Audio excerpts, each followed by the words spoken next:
Go Figure TV. Revolutionary salute. Revolutionary salute. Like, share, subscribe. Welcome to the House of Revolution.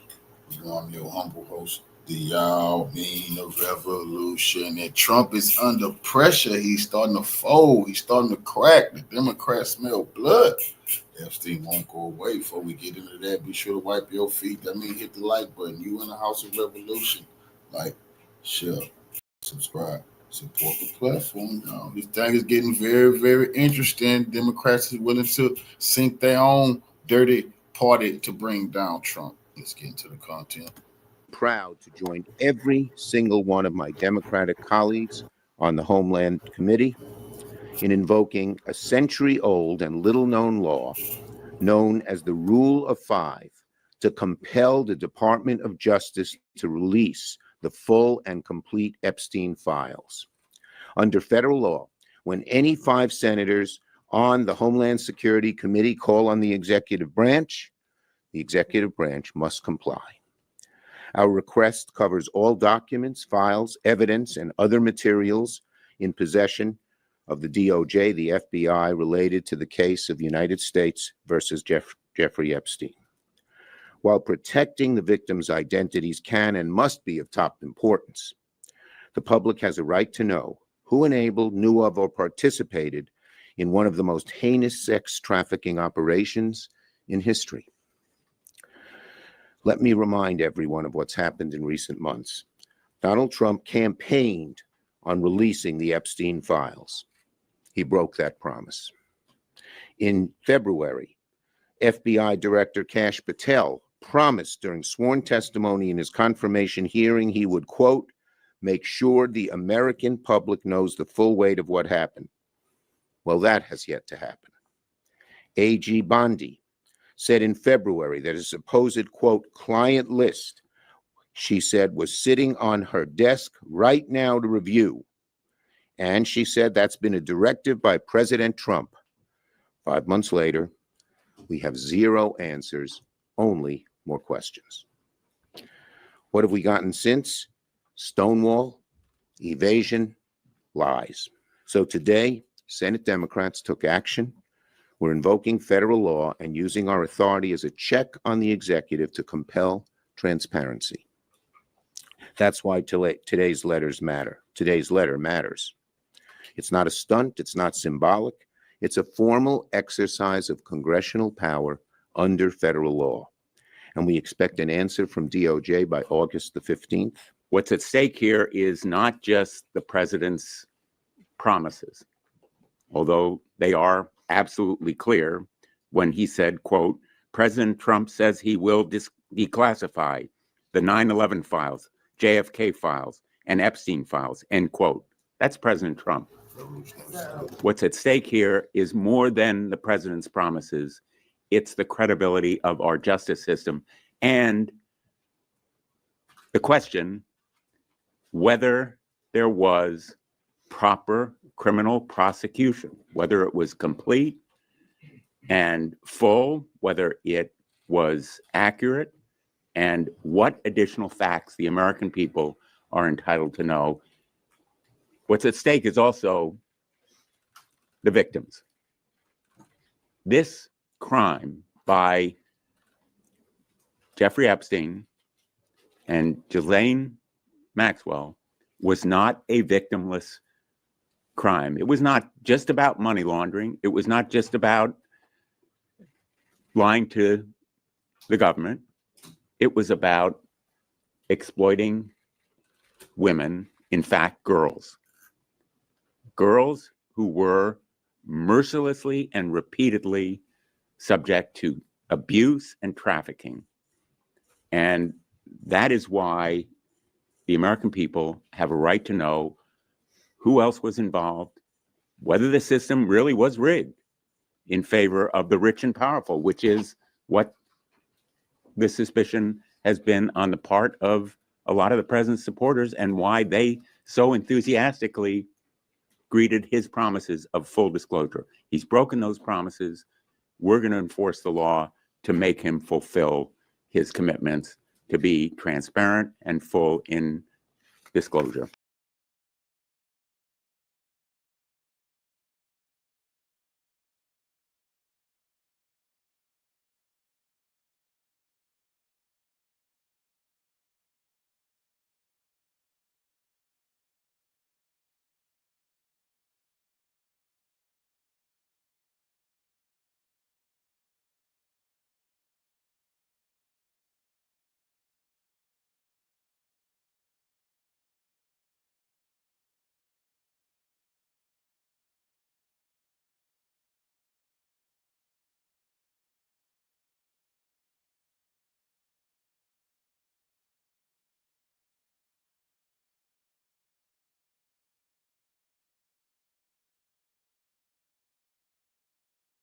Things like things they lost in their couch cushions, I guess. This morning, FBI Director Kash Patel once again told Fox News that they found once hidden burn bags filled with incredible information. Burn bags. Now, let me just, is that a real thing? And also, why would the FBI have it? What is it that they need to burn ever? Well, I don't know. Is it standard practice that the FBI should ever burn evidence? Under what circumstances? No, would we I don't know if it's use standard this? practice. I wish I was an FBI agent. I can answer that question. Isn't that I'm the not, equivalent so I Right. don't So exactly let's know. stretch our imagination. Under what circumstances would we be burning things if we are investigators for the government? Go ahead, Philip. Well, I was just saying, isn't that kind of like a mini Watergate? Like they got in trouble for destroying documents. Like their documents should never be, if you're going to be transparent, they should never be destroyed. Right. Again, we're not experts here. We read these investigations all the time. I just want to know if we can stretch our imagination and say, under what circumstances would it be appropriate for the government to ever burn things, evidence? Well, they found them. So apparently they weren't burned, but they were kept in these bags. I don't know. Of course, he told Fox News that, of course. So we're also learning the FBI suddenly found the missing minute of prison video footage outside of Jeffrey Epstein's cell. Where'd that minute go? Where was it hiding? Was it in one of those burn bags? Under what circumstances should we be editing videos? Under what circumstances? Hang on, though. They found the missing minute, right? Mhm. What was this? Was this on like what freaking 8mm like video reel? What was it like on And the the- cutting room floor? It was digitally removed.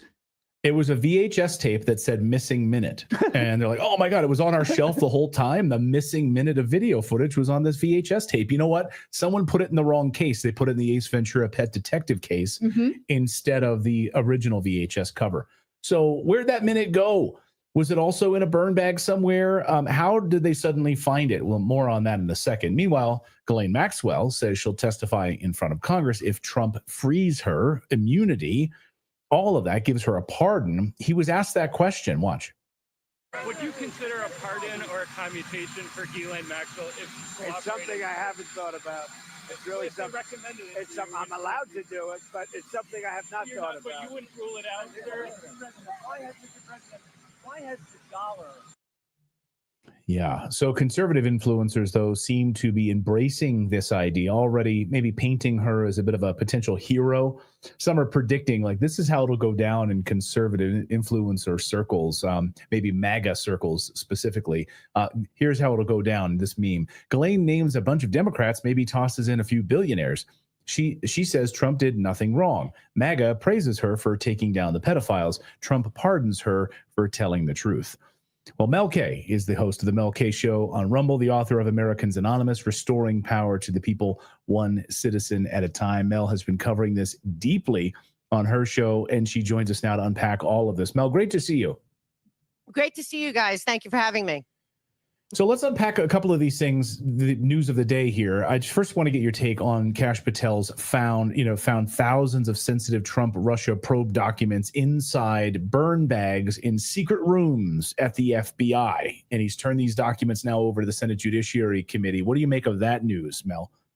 Well, I find all of this very disheartening and unbelievable because so many of these people that were inside, particularly the CIA and other people around Trump the first term, had to have been involved in all of this, particularly Pompeo, Gina Haspel, a lot of the lawyers. So to me, what we're dealing with is unraveling of a cover up, and it has been one cover up after another cover up. And at this point, what's scary and what should concern us all is we are at the point where we're believing everything and nothing at the same time, where everyone thinks everything is possible and nothing is true, and that's a recipe for walking straight into totalitarian technocracy when people are being constantly given new information that seems implausible and impossible, yet we have to accept it because we're getting no evidence handed to us of what was in there. And then, of course, all of this connects back to one group of people who have not been held accountable ever. And most people have no hope that they will be. So every new revelation is getting people's hopes up and then nothing. And I understand Dan Bongino and everyone saying, you know, the swamp is deep and thick, but they're not even firing people that were involved at the FBI or DOJ or the CIA. The firing at the CIA of people that worked for Brennan. Brennan was the one who promoted people for 12 years. They still have a lot of loyalty in there, Brennan and Comey and all of them. And at the same time, they're finding new things every other day, and we're still not seeing accountability. And I think it's really disorienting for people on a grand scale. What do you think? It really is. It feels like a carrot. Like we're just like, okay, that? Yeah. What do we make of that and that? And we're supposed to believe that in some FBI supply room, they have readily available burn bags for when they want to burn evidence, or someone in the chat says, no, it's anti-fire bags. We don't know. Like, under what circumstances should the FBI ever do this? And in your experience of trying to uncover these things, most of this is not paper. There's no actual paper trail. Exactly. Yes. So, and that's been the hardest to believe part. that Hillary Clinton was like, let me write this down. Okay, I'll put it there, right? Exactly. I mean, it's outlandish. Also, the whole idea that there's a list of Epstein's clients is that's not fathomable. That's not how things work in this world. And again, it's all connected. The one thing that is most disturbing to me at this particular time is that a lot of things are being implemented while we're being distracted.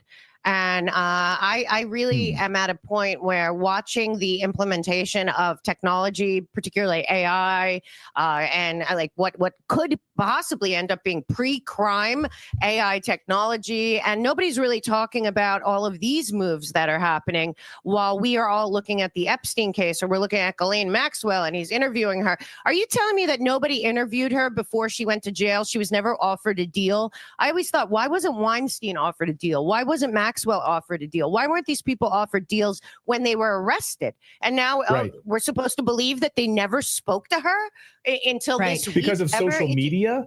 Like now they're just talking to her because there's like social media backlash against the lack of Epstein files. Now she's speaking, and now she might want to get a pardon. She'll need immunity and come forward and tell well, tales. Actually, let's make the details clear here, because in her appeal to the Supreme Court, she's not saying she was innocent. She's saying she should have benefited from the immunity that the government gave Epstein in 2007 for her co-conspirators and future crimes. She's saying she should still benefit from that, but she didn't because of media interest. So never here is she saying that she was innocent, right?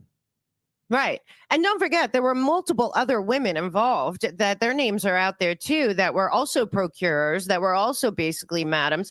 But honestly, you have to think to yourself. So you're telling me, I mean, did they offer Diddy a deal if he gave names, or Weinstein or Maxwell? It doesn't make sense. And there is a theory out there that Maxwell did make a deal a long time ago, that she was never going to serve her full sentence. And her family's very, very powerful. All I know is that what it's doing is it's throwing the people of the United States off balance so much that we are not seeing the real threats that are coming through with this new, basically, they're going to turn the Patriot Act on steroids with AI.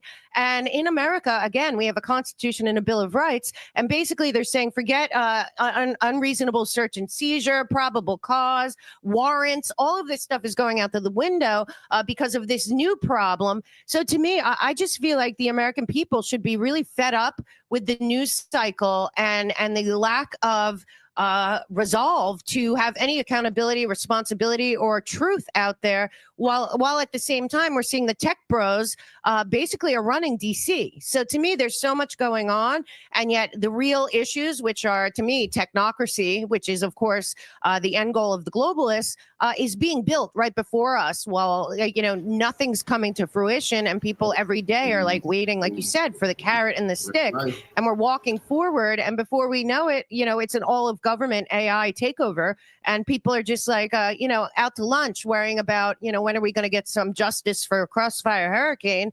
Oh wait, now we're all on the track and trace surveillance system. And that's really what's bothering me about all of this. But yeah, I mean, just go to the airport, for crying out loud, and you see this disturbing new trend. I mean, you have no choice by the time you reach the plane or your gate. See the signs from Customs and Border Protection that you are now being surveilled. You're going into a database. Don't worry though; they're going to delete your pictures and all of that. Yeah, I think you're bringing up a great point here. So this sort of drip of information, like, oh, now the FBI suddenly found like another minute of footage, the missing minute of footage. Right. Now we find burn bags. It's like every few days we're getting like a little drip. Do you think we're being presented with limited hangouts so that we are totally focused on this story and we're missing the whole Palantir government collusion with big tech bros behind the scenes?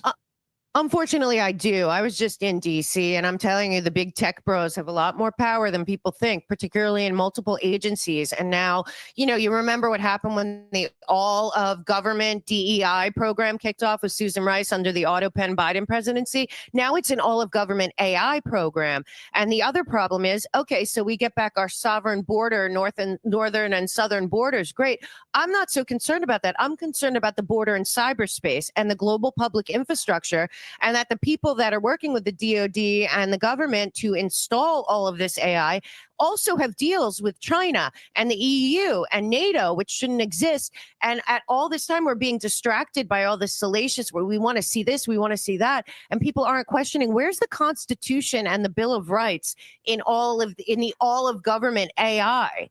And like you said, at the airport, people are going into foreign countries, and when they're going in through customs, they already know who they are. How is that happening in Europe for American citizens if we're not on the global public infrastructure that is worldwide? So I really do think that we have to take a step back and realize the distraction may very well be a ability and the chance for a technocratic age, as per Brzezinski and Kissinger talked about for decades. And here we are. And that is my fear right now, that people aren't pushing back on their rights. The government in the United States of America is not entitled to our data. They are not entitled to know what's going on in our house, where we travel, what we do, what we buy. That is not America. That's antithetical to the whole point of America. And yet every single day, I feel more and more of it is being ripped up, our rights, our Constitution, our inalienable rights, because we have to be more efficient in the government. And I just see two tracks running here. And one to me seems like a full distraction, and the other one is very dangerous for this country and the world. What do you make of the schizophrenic nature of the American media now, which suddenly continues to give us these indications that Trump had a relationship with Epstein, that he was in this birthday book, we saw messages from him in lawsuits in Florida. And so it's not news to us that Trump was an Epstein associate. And yet the media has yet to prove anything substantive. And so they're, again, baiting us with these indications. That's not new to those of us who have followed Epstein. What are they doing with this? And will there be a shoe to drop? Or is this what the media is trying to latch onto? Well, I think what we really have to understand is that Jeffrey Epstein's reach was far and wide, not just into transhumanism and all of that, but he was having events on his island for the biggest and best scientists in the world. I'm not talking about like small people. I'm talking about the people that created the Human Genome Project, people that were Nobel laureates. He was having all these crypto people that way before anyone even heard of crypto. He was having these mind conferences, and then he was also funding the Edge conferences and the billionaire dinners through Brockman, who is an agent for, you know, the biggest and best science superstars that write books and textbooks and all this stuff. So what I think we're dealing with is that this elite class of academics, particularly, I think the biggest fault is shoe to drop for Epstein. And in my mind, I think he worked for the international banking cartel all the way up to the Bank of International Settlements, the central banks, all of that. And so many people on that level are connected here and did go to that island. I mean, they had the mind. I think it was called like the Minecraft Convention. You go look at that, you'll be like, oh my God, MIT, Harvard, Cambridge, Princeton. So I think that there's an entire class of both science, technology, and finance that is aligned with Epstein that they're not talking about. But they are talking about Donald Trump, where I assure you, if there was anything there, we would have seen it a long time ago. And now there's the whole question of, well, if they can't show us the real footage, what was that about? So to me, they're protecting people, but I don't think it's the celebrities or the media people. I think it's the scientists and the finance people that are on the global public-private partnership that go to Davos and Bilderberg and the BIS conferences.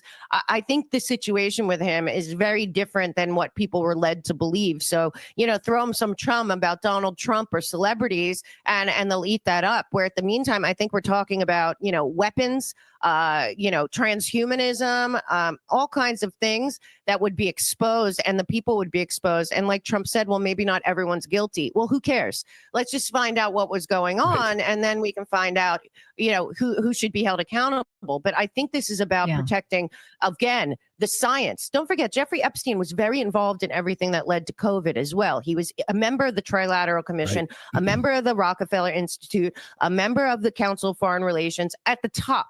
So again, this is international, global situation. And I think it's a big distraction waiting for some list of Hollywood celebrities that don't matter. I think it's the people that really matter that are pulling the strings right now. And those are people that run international finance.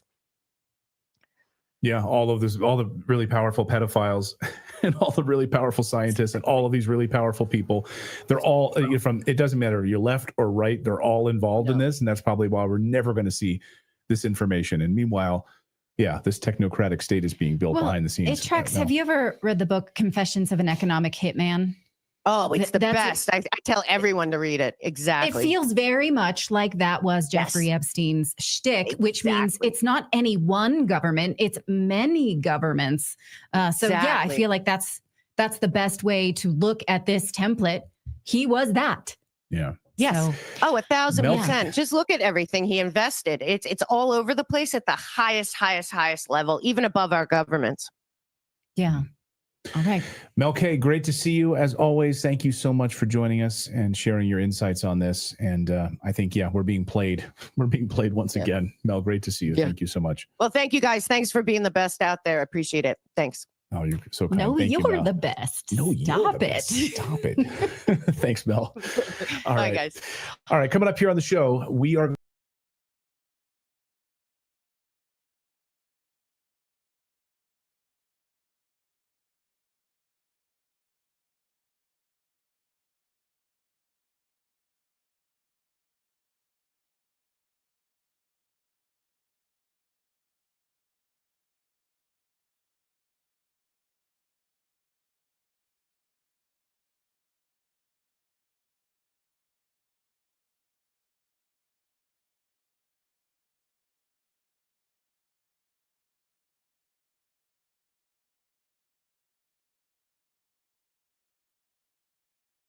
relationship really ended, because Epstein was at Donald Trump and Melania's wedding in 2005.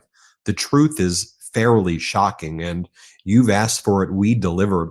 Michael Wolff, who is going to potentially be the biographer for Jeffrey Epstein, who spent many days and many hours talking to Epstein and learning all the secrets from Epstein.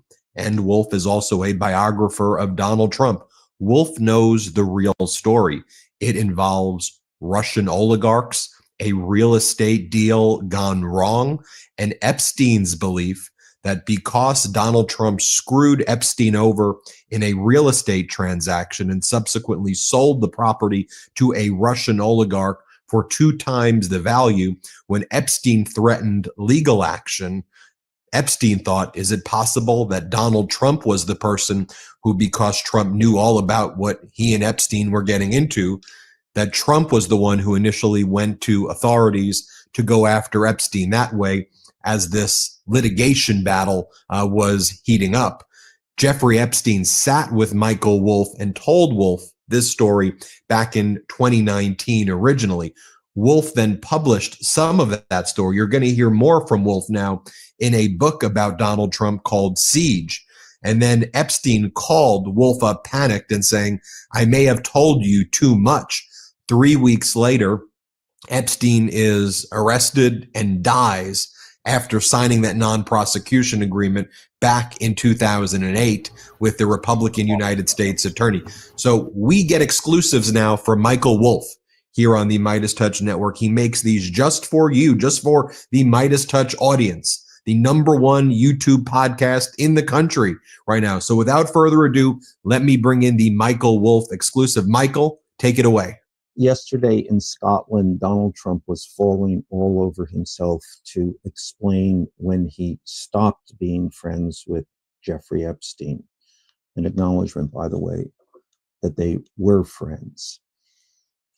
Let's see if we can establish a timeline for this, for both Trump's explanation and Epstein's explanation of what happened.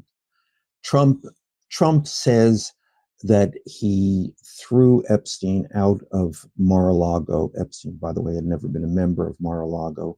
Threw Epstein out of Mar-a-Lago and stopped being friends with him because he was stealing Mar-a-Lago employees. Someone, a member of the press, asked him, did he mean Virginia Giuffre, or then she was then Virginia Roberts, who became one of Epstein's accusers? And Trump said yes, immediately latched onto that. But in fact, Epstein hired Virginia Roberts Giuffre in 2000. And we can chart a continued friendship between these two men in plain manifests, photographs, phone calls, and in fact, a picture of Epstein at Trump's wedding to Melania in 2005. So this relationship that Trump now says ended in 2000 actually demonstrably continues to at least 2005. And just by the way, it is that period from 2000 to 2005 in which most of the allegations against Epstein take place. Now, Epstein's explanation for why this friendship ended is as follows. In 2004, Epstein believed himself to be the high bidder on a piece of real estate in Palm Beach, a house. $36 million was his bid. He took his friend Trump around to see the house to advise him on how to move the swimming pool. Trump thereupon went around Epstein's back and bid $40 million for the house and got the property. Epstein, who was well acquainted, in fact, deeply involved with Trump's scattered finances, understood that he didn't have $40 million to pay for this house. Now, if that was the case, it was someone else's $40 million. At the time, Epstein believed this to be the $40 million of a Russian oligarch by the name of Rybolev. Less than 2 years later, this same house that Trump had bought for $40 million was sold for $95 million. And it was, in fact, sold to Mr. Rybolev. This is all a red flag of money laundering. And what Epstein did, and he was furious about losing this house. I mean, there's something about these guys that nothing rouses them so much as a real estate betrayal. Epstein, after the sale of this house, after Trump went around his back, got this house, Epstein began to threaten him. He began to threaten him with lawsuits. He began to threaten him with going to the press and saying that Trump was a front man for a money laundering deal. Trump panics at this point, and Epstein believed, and he believed to his dying day, that it was Trump who went to the police, Trump who was fully acquainted with what was going on at Epstein's house, fully acquainted for many years. Trump went to the police and, as Epstein said, dropped the dime on him. That is to say, informed the police of what was going on, and an investigation began, and all of Epstein's legal problems for the next 15 years began to unfold. This story about this piece of real estate and their falling out was first published in June 2019. It's published actually in my book, Siege, the second book I had written about the Trump White House. Epstein had recounted this story to me. I put it in this book. Epstein at that moment was in Paris. He read the book. He called me with some alarm, and he said he was afraid that he might have said too much. 3 weeks later, he returned to the United States from Paris and was promptly arrested on the tarmac of Teterboro Airport in New Jersey when his plane landed. Can't get enough Midas? Check out the Midas Plus Substack for ad-free articles, reports, podcasts, daily recaps from Ron Filipkowski.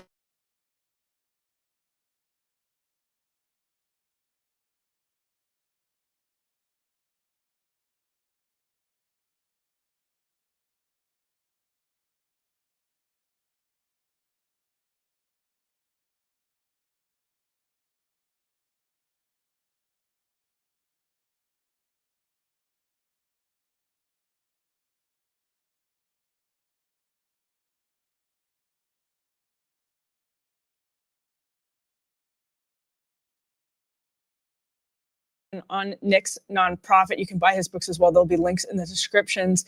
Nick, thank you so much for being here. It's great to be with you. Can you actually start just by telling us about Epstein Justice, the nonprofit that you run, and all of the work that you guys are doing? I wrote a book about a child trafficking network. I started researching in 2002, 2003, and it was Epstein before there was Epstein. And publishers and editors really didn't want to contend with it. I would pitch them, and then I could see the cognitive dissonance playing out right before me. They would think to themselves, this is a really horrible story. I need to help Nick Bryant. Or I can just write Nick Bryant off as crazy and have a nice meal with my family tonight. So I worked 7 years on that book, and I went as deep into that type of a realm as someone can go. I mean, I talked to blackmail photographers and other people that generally wouldn't give interviews. And I couldn't get the book published in New York City, where I live. I live in the Mecca of publishing, about 4 blocks away from Times Square. I live in the heart of the insanity, but I could not get the book published here. So I finally got it published by a small press on the West Coast in 2009, 2010.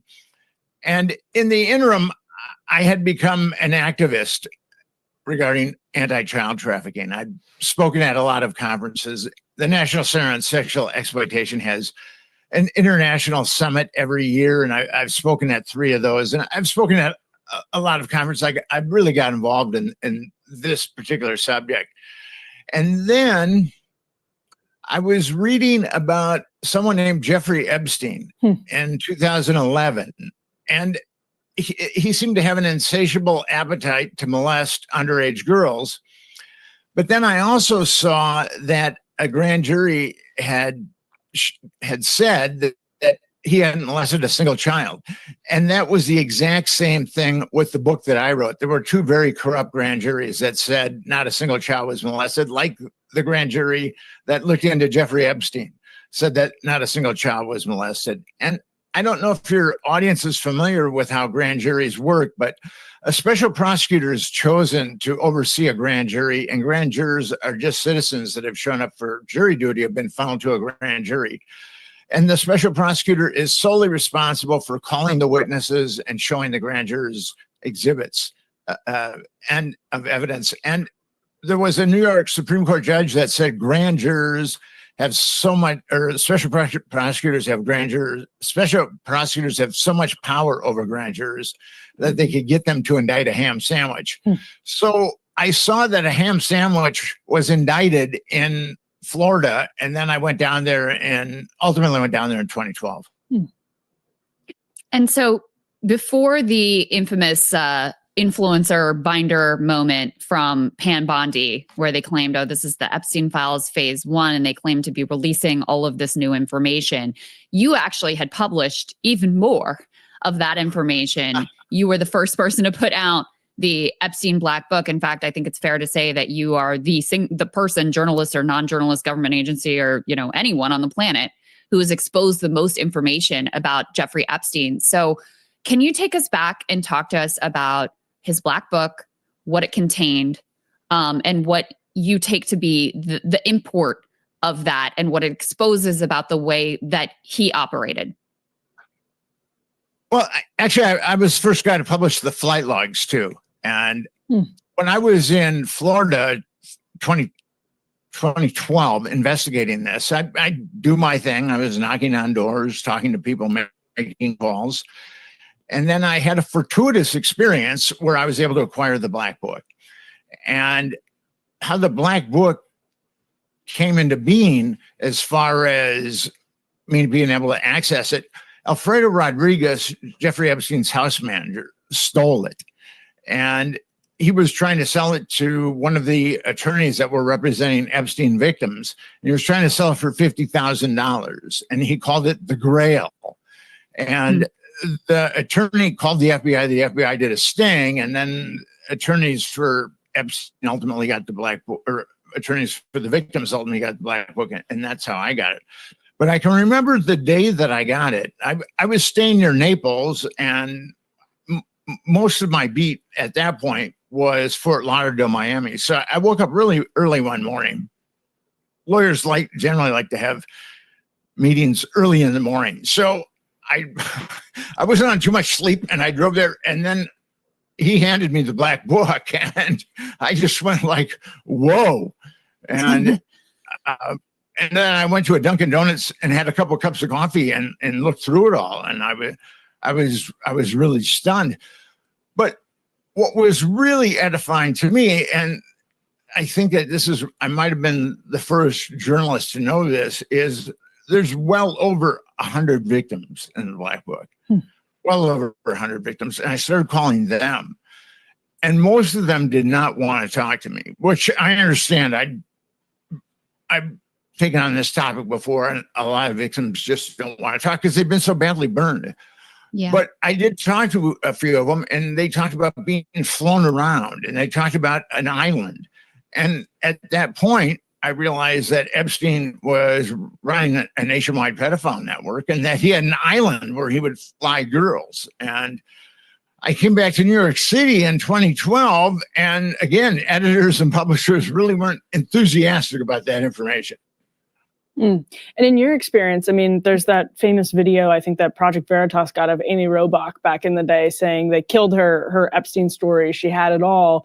In your experience, Nick, what obstacles have you noticed? I mean, everyone has a million theories on this, but what do people tell you? What did people tell you back then when you were trying to get this information out?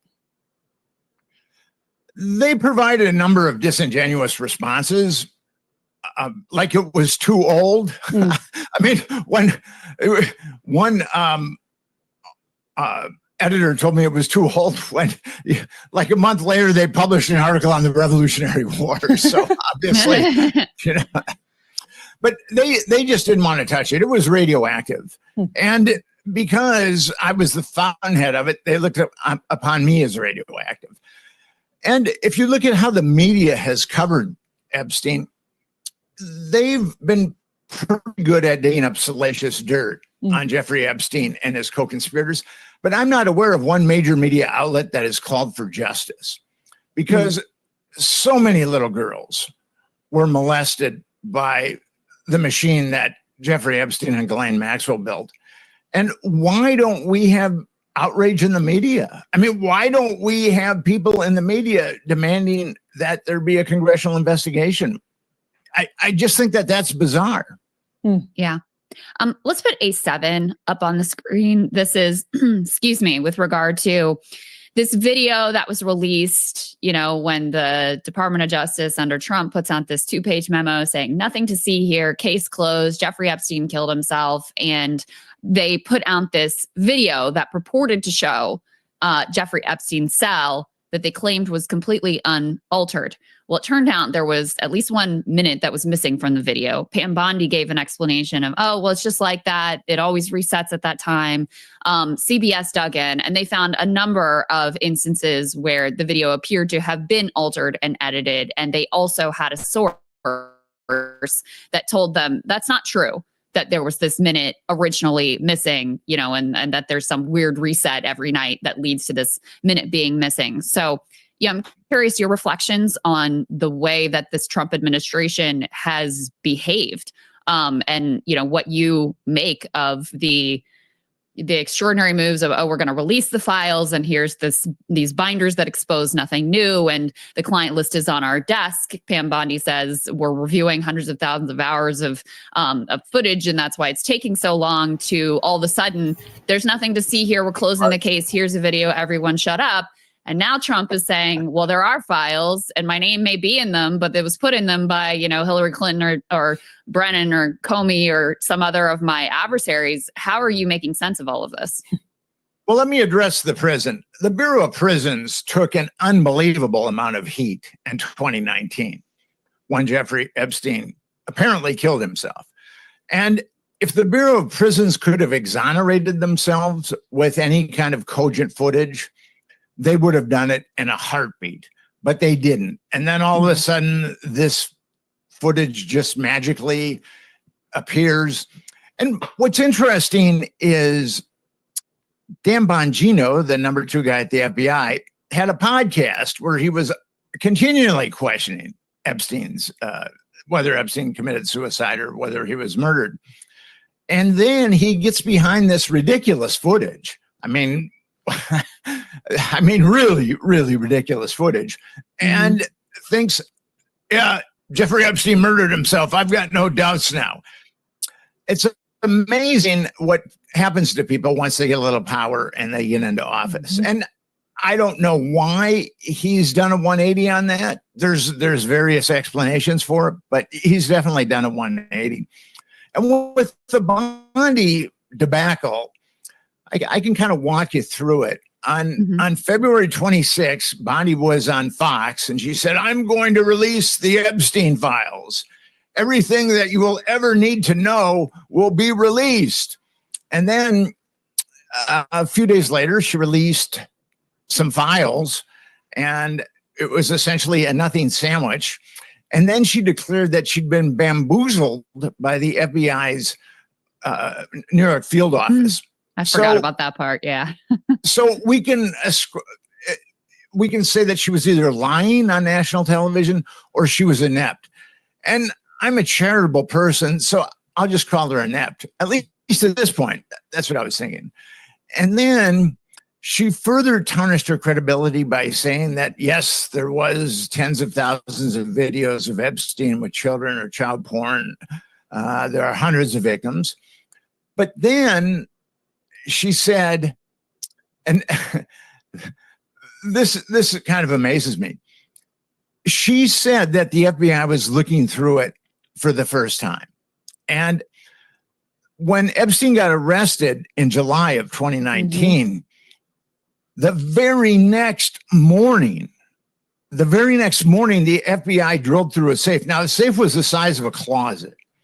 And his safe held many, many discs. There was a lot of child abuse material, and Business Insider reported, New York Times reported that there was a lot of discs and a lot of child abuse material.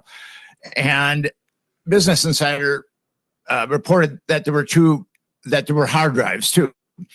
So the FBI and whatever dark malignant corner of the government that deploys people like Epstein, they were looking at that stuff that day.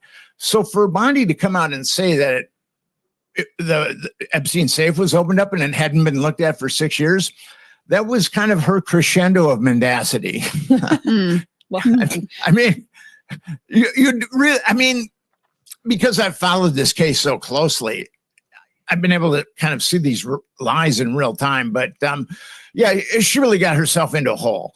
And then the Trump administration continued to get itself in a hole when they said it was a conspiracy by the Democrats.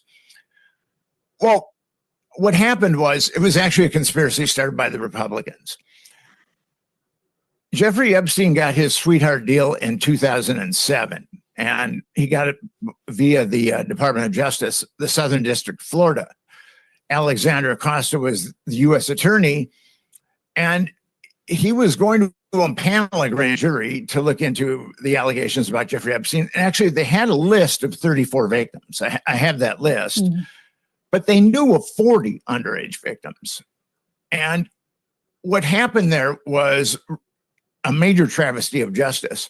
So Alexander Acosta vowed that he was going to exact justice. And then what happened, the Department of Justice then went radio silent. And then they started negotiating with Epstein's attorneys in kind of clandestinely. I have some of their emails. And then they cooked up a deal that was so dirty, they didn't want anybody to look at it. And I've got an email between Epstein lawyer Jay Lefkowitz and Assistant U.S. Attorney Anne-Marie Villafana, where Villafana says, there's one magistrate that will sign off on this. And we have to get to him on Mondays. So as a magistrate is just, and the judiciary is one notch below a judge, and he can serve the functions of a judge. So between the judges and the magistrates, they found one magistrate that would sign off on it. And then they sealed it. So no one could take a look at it. And attorneys representing Epstein victims and the Palm Beach Post appealed the sealing, and Judge Kenneth Mara of Florida said that the document should be unsealed. And then the Department of Justice appealed that. And then finally, the 11th Circuit said, okay, let's unseal it. And what was unsealed was beyond egregious. That document gave, we talk about Epstein's sweetheart deal, but actually that document gave blanket immunity to all of his co-conspirators, all of them. And it also trampled on the Victim Crimes Rights Act, which is, it's a federal law. And if you're a victim of a crime, you have to be apprised of the adjudication of your perpetrator, and you get to confront your perpetrator. And that was denied all the victims. And that's another reason why they wanted to sell it. And then to make sure that that didn't come back to bite them, they had the state put Epstein in a county jail for 18 months, and he did 13, but he was allowed to go out during the day and molest children. So that was all done under the Bush administration. When Trump says it's a Democratic conspiracy, he seems to have forgotten who gave Jeffrey Epstein the sweetheart deal. So on that note, let's roll A8. This is a point that was raised about Trump and Epstein on CNN. Want to get your reaction to this, Nick? Research shows from investigative reporting from the Miami Herald that Jeffrey Epstein was actually still on the Mar-a-Lago membership logs up to 2007.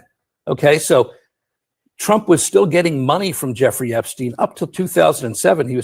Jeffrey Epstein was still paying for his membership at Mar-a-Lago, according to the Miami Herald. And that, of course, is a year after Jeffrey Epstein's arrest in Florida in 2006. So if he kicked him out for being a creep, yes, that would have even been a year after that would have been established through a legal suit. Correct. And so, Nick, just yesterday, Trump seemingly confirmed that Jeffrey Epstein, in Trump's words, quote unquote, stole Virginia Giuffre from him at Mar-a-Lago. That the contention seemed to be that Epstein was kicked out because he had been poaching Trump's employees, like Virginia Giuffre, obviously a very young woman, from Mar-a-Lago. What more should people know about that type of connection between Trump and Epstein? There's two reasons why Jeffrey Epstein and Donald Trump got divorced. One is that Trump or Epstein was poaching young girls at Mar-a-Lago, or one girl. And then the other one is the real estate deal. I mean, a lot of people seem to put their chips on the real estate deal instead of Mar-a-Lago. Virginia Giuffre was, I knew Virginia, and we become friends. And that's a very sad story, but people that are sexually trafficked as children, their suicide rate is 3 times higher than the general population. But Virginia was working at Mar-a-Lago. She was 15 years old and she was working in the spa. Her goal was to be a therapeutic masseuse. And that's where Maxwell got her. So it wasn't Epstein that was the one who conscripted Virginia. It was actually Maxwell. What else do we know about the Trump Epstein relationship and how close it was? Let me actually play for you. I think this is A6, guys. Michael Wolff is one of the few journalists who spent a lot of time with Epstein. He's got a lot of recordings of Epstein. He makes a lot of claims about their relationships. So let me play a little bit of what he said about these photos that he says he was shown of Donald Trump with young girls. Let's go ahead and take a listen to this. At one point, after Trump had been elected, I was sitting talking to Epstein, and he said, "Wait a minute, I got to show you something." And then he went into his safe, and he came out with photographs. They were Polaroids, I think, and he kind of spread them out like playing cards, and it was Trump. I mean, I think there were a dozen of them, and it was Trump with girls of an uncertain age at Epstein's Palm Beach house, where all of the things that he would ultimately be accused of took place. And I remember very vividly 3 of them. There are 2 in which Trump is, the girls, topless girls, are sitting on Trump's lap. And then a 3rd in which he has a stain on the front of his pants, and the girls are kind of pointing at it, sort of bent over, laughing, covering their mouths. And, exactly, and pointing. 3 or 4 girls, and those are the ones I specifically remember. It's certainly not unlikely that they were in the safe when the FBI came in after his arrest and took everything from the house. How much credence do you give to those allegations? And what can we say for sure about the nature of the relationship between Trump and Epstein? Trump and Epstein were best of friends. They did have that falling out we don't know exactly why they had the falling out. There's conflicting stories about that. But what I know that Wolf has said that before about the pictures of topless girls on Donald Trump's lap. And I don't know what to make of that. I mean, he seems like an honest person. So, and what's really troubling to me is that the FBI and Department of Justice know exactly what was taken out of that safe because they took it all out of the safe. And there was that crazy document that they came out with on July 6th that said there was a couple of things I agreed with, that there were over 300 gigabytes of child exploitation material and that there were over 1,000 victims. I do agree with those two things. I agree that Jeffrey Epstein had a huge cache of child abuse material, and I agree that there are well over 1,000 victims. But then that strange document, and no one signed it. It had the logo of the Department of Justice and FBI, but no one was going to take a fall for that document, so nobody signed it. But then it said that Jeffrey Epstein acted alone by himself, that he didn't pander to girls. I mean, there's so much evidence about perpetrators and pimps in the Epstein network that it's an overkill, actually. And that he didn't blackmail anyone. So that document was really horrible, because the best thing that you can say to someone who's been sexually abused as a child or someone who's been sexually assaulted is, I believe you. The worst thing that you can say to someone that's been trafficked as a child or sexually assaulted is, I don't believe you. And the Trump administration was, with that document, the Trump administration was saying, I don't believe you, to hundreds of victims. And that's really troubling. That's really troubling.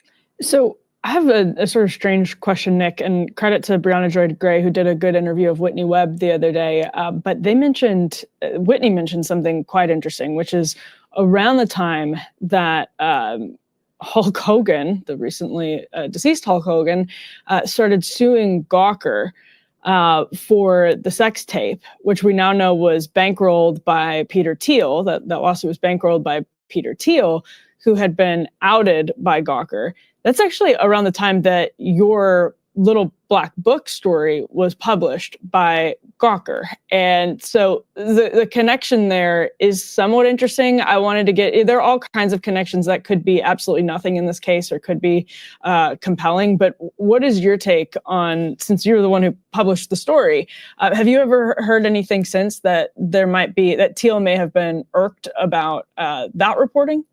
No, Thiel, who's a natural born fascist, was irked about Gawker outing him. He had initiated that lawsuit before I wrote my article on Gawker and released the black book. So got it. There isn't a correlation there. Okay, that's good to know.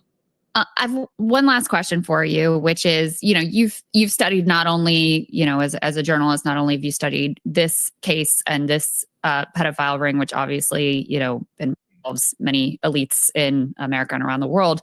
You've studied the history of other pedophile rings, of blackmail in the country. And I wonder what you've been able to dig up or ascertain with regard to potential intelligence ties. And sometimes, that aspect of this is framed as this like really wild conspiracy, which is why I think your work is so important, exposing that, compromat is actually par for the course for the CIA, for Mossad, for MI6. And it would not be some wild, insane thing to imagine that if he does have this compromising material on powerful people, that there would be numerous intel agencies who would be very interested in leveraging that. People ask me this all the time, and they say Jeffrey Epstein is working with the Mossad, and I say Jeffrey Epstein very well might have been working with the Mossad, but I believe that there's no way the CIA is going to let the Mossad compromise American politicians on American soil without getting a cut of that intelligence. I just don't think it's going to happen. I think the dark side of the CIA and the dark side of the Mossad are kind of like the Gambino family and the Genovese crime family. They work together. And I also wrote a book called Confessions of a DC Man, The Politics of Sex, Lies, and Blackmail. And I co-authored it with Henry Vincent. And he ran the largest gay escort service that's ever been uncovered in DC. And the CIA assets were using his escorts to out-closeted politicians. And we name a number of them in the book. So blackmail or compromat is as old as our republic.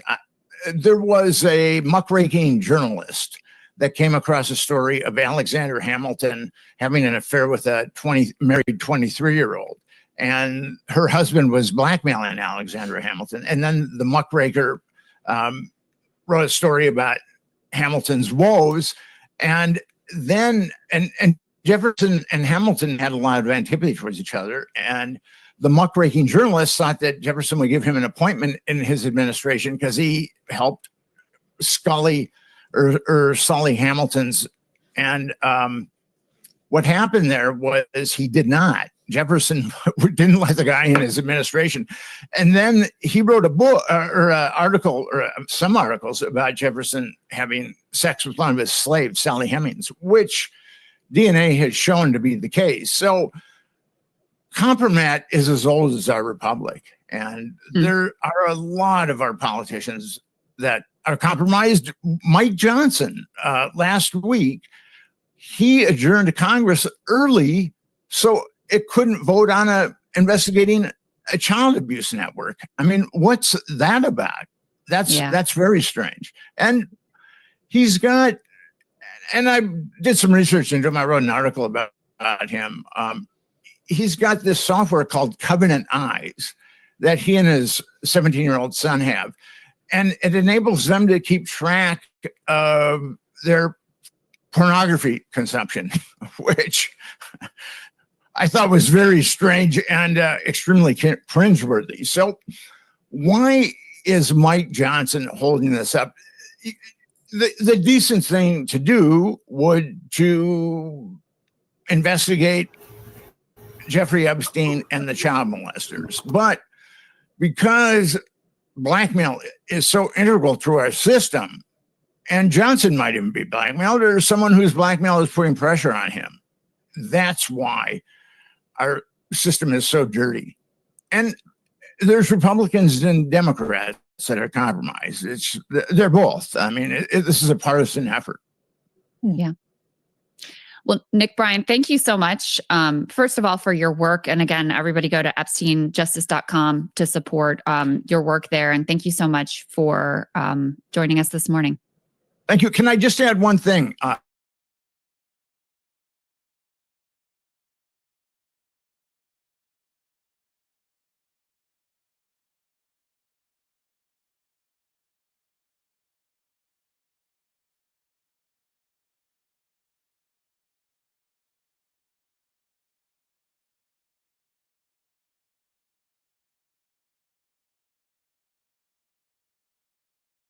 That Leslie Wexner has never been investigated for his role in the Epstein scandal is absolutely bonkers. Do what you can to extricate yourself and your family from this power structure that is predatory, it's evil, it kills kids, it rapes kids. The music industry had become tied up with the private prison industry. An asset is definitely fair to say, at the very least. If they want to blackmail you or know something about you, they just access what Palantir sucked up about you. Like, what are we doing? Well, Epstein was interested in Chomsky for AI purposes. If journalists did at all their jobs, every 4 sentences that you say should be 4 weeks of news coverage doing in-depth education of the American public. Are you ever worried about drawing attention for the kind of research and reporting that you do? In the 2024 campaign, there was a lot of signaling, not just from Trump, but from, J.D. Vance and some of these other figures, some of Trump's children, on social media, and I believe also interviews, basically promising the release of Epstein documents if Trump were to be elected. And this is also true of things that were stated by the current FBI director and FBI deputy director And, a few months before things really exploded with Trump getting kind of feisty on his social media posts, we had, Kash Patel and Dan Bongino and sort of basically come out and say Epstein definitely killed himself and all this stuff. And then Pam Bondi, kind of followed suit. And then they released this video that has a minute missing, which obviously, is going to make people that think Epstein didn't kill himself, or at least didn't kill himself without help from the outside. It's not going to put any conspiracies to rest if there's like a minute plus missing, and then the metadata shows that the video was edited. And so there's been all this backpedaling, but it's very bizarre that they would mishandle this so extensively. I mean, maybe they thought that the base didn't really care that much, or that they could distract them with something else eventually if they never had the intention to release these things, which is what seems to be the case. But now, I think now they're trying to use the distraction or develop new distractions, as soon as this kind of boiled over and really kind of splintered and angered a large segment of Trump's base. There were releases of, documents on the MLK assassination, and Tulsi Gabbard has now been releasing stuff on Russiagate. And Trump is putting all the stuff like AI videos of Obama getting arrested. So now it's kind of trying to shift gears and get the base riled up about something else and be like, please forget about the Jeffrey Epstein case. But it's kind of, it's really bizarre. Particularly the most bizarre of it all would be Trump's own response. He obviously fails to understand how a large segment of his base feels about this case by trying to, wash it away and call it a Democrat invented hoax and all of this stuff. Mr. President, I know you want to move past all this intrigue over the Epstein files, but I do want to ask you to clarify something you said this morning. You said this was all a hoax. Has your attorney general told you this was a hoax? What evidence have you seen? It's not the attorney general. No, I know it's a hoax. It's started by Democrats. It's been run by the Democrats for 4 years. You had Christopher Wray and these characters, and Comey before him. And it's a bad group. It started, actually, look at the Steele dossier that turned out to be a total hoax. The 51 agents, the intelligence, so-called intelligence agents, it was a hoax. It's all been a big hoax. It's perpetrated by the Democrats. And some stupid Republicans and foolish Republicans fall into the net. And so they try and do the Democrats' work. The Democrats are good for nothing other than these hoaxes. They're bad for policy. They're bad for picking candidates that can get elected. Like in New York, we have a communist running. He may get elected too, actually, but he'll destroy the city. It's I call it the Epstein hoax. It takes a lot of time and effort. Instead of talking about the great achievements, we've had a great gentleman yesterday, as you know, went on CNBC and he made the statement that Trump may go down as the greatest president of all in the United States. And instead of talking about the things we've achieved, we've had tremendous achievement. They're wasting their time with a guy who obviously had some very serious problems, who died 3-4 years ago. I'd rather talk about the success we have with the economy, the best we've ever had, and all of the things we've done, including the Middle East. I mean, you see it. Instead, they want to talk about the Epstein hoax. And the sad part is it's people that are really doing the Democrats' work. They're stupid people. Yeah, go ahead. And it's complicated. I think a lot of people have forgotten that Jeffrey Epstein's death in prison happened during the first Trump administration. So anything that would be released that would suggest that something unusual happened the night that he died would come back to roost for the previous Trump Department of Justice and presumably former Attorney General William Barr. And somehow a lot of people have forgotten that. That's such an important point. That's such an important point. I want to get into some of what you just sort of alluded to there.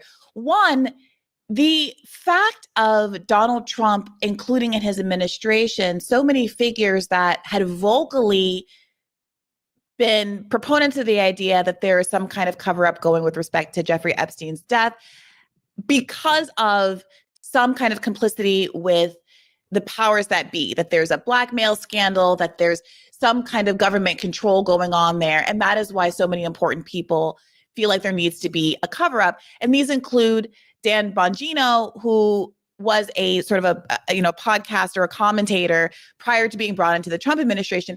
And that lent a sense of credibility, it seems to me, to Donald Trump as someone who wasn't afraid and who was willing to investigate Epstein. But it does seem like perhaps Trump didn't think far enough ahead to think that his base would actually want this particular issue to be pursued, and that the fact of including some of these voices within his administration wouldn't be enough to just satisfy a public that really thought there was a there with respect to Epstein and perhaps even a Trump connection? Yeah, so, my opinion generally is that some figures in the Trump administration were kind of chosen as a PR move, and that they're not actually in charge of what they're nominally in charge of. So like Pete Hegseth, head of the Pentagon, he's kind of a Fox and Friends, he's a TV show host.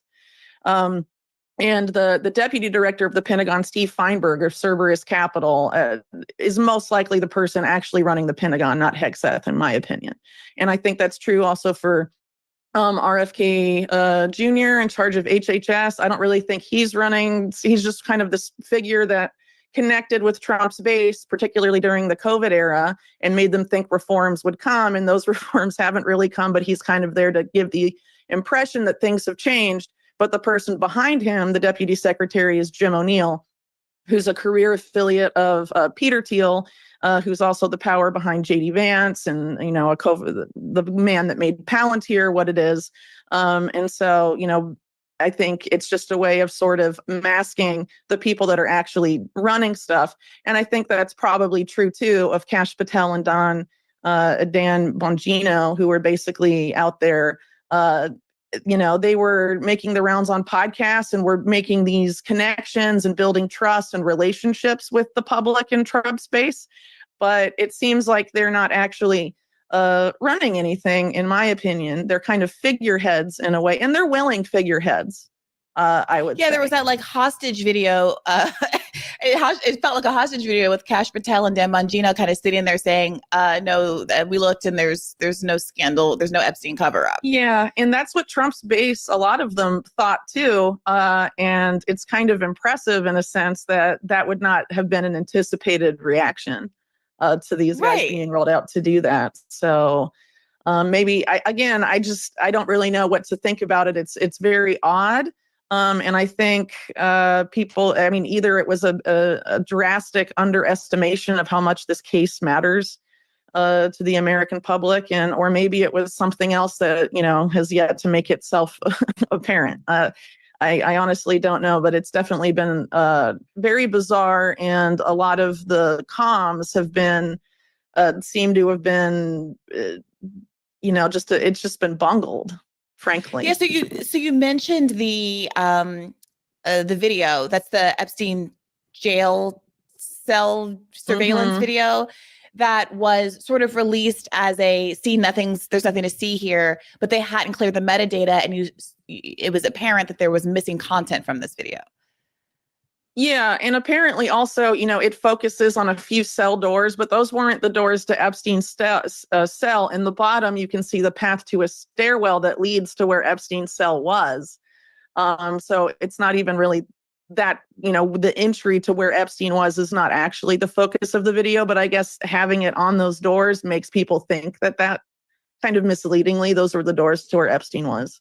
And that's not the case. And were there other, stairwells or entrances to that block of cells where Epstein was that weren't on film? Again, it's not conclusive at all. Go ahead. I'm sorry. Well, I was just saying it's not conclusive at all necessarily, even if there wasn't time missing in the video. I see. Okay, that's an important point. But what the takeaway from all of this is, including the Obama deepfake videos, the efforts to pin the tail on anybody but Donald Trump, and all these other distraction techniques that have happened over the last week or so, that the Trump campaign knows this is a vulnerability. And they're trying to get out of it after having, it seems, miscalculated the one interest of their audience in this, and two, how insulated they would be from having to actually do anything to investigate the, alleged Epstein cover up, as long as they just brought some of these vocal kind of Epstein truthers into the fold. Now, you've written this piece on Unlimited Hangout that proposes a theory. Now, some folks think, well, Trump's effort to distract from all of this must be because he's implicated. You say it might be the case, but it also might be the case that he's trying to protect one or multiple very close friends of his that are also potentially implicated. Tell me what you've written about here.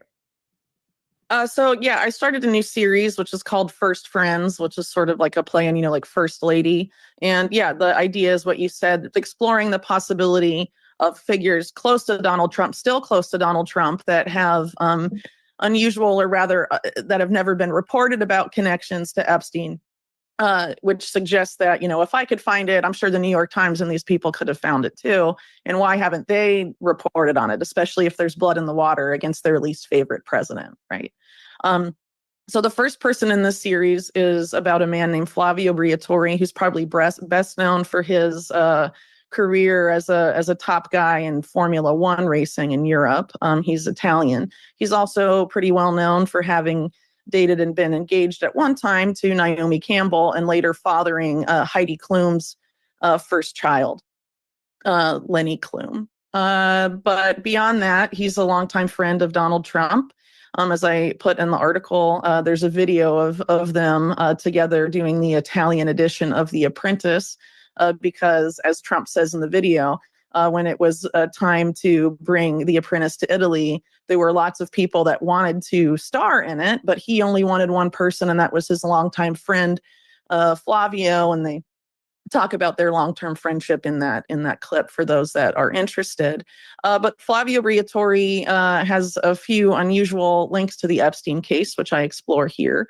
And one of them has to do with the Black Book itself. The Black Book is this book of contacts that are Epstein's, but Epstein didn't necessarily write it. His staff wrote it. And so it wasn't just one staff member, it was a few members of his staff in his Palm Beach residence that compiled this list of contacts. But it was deemed legitimate enough to be used as evidence in Ghislaine Maxwell's trial a couple years ago.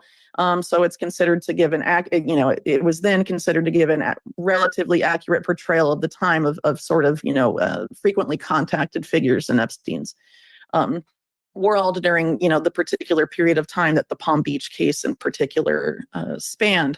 And so that book became public. Well, it was originally published and made actually public by the investigative journalist Nick Bryant, who's also known for investigating the Franklin scandal, which is sort of a Reagan-Bush era pedophile scandal involving government officials.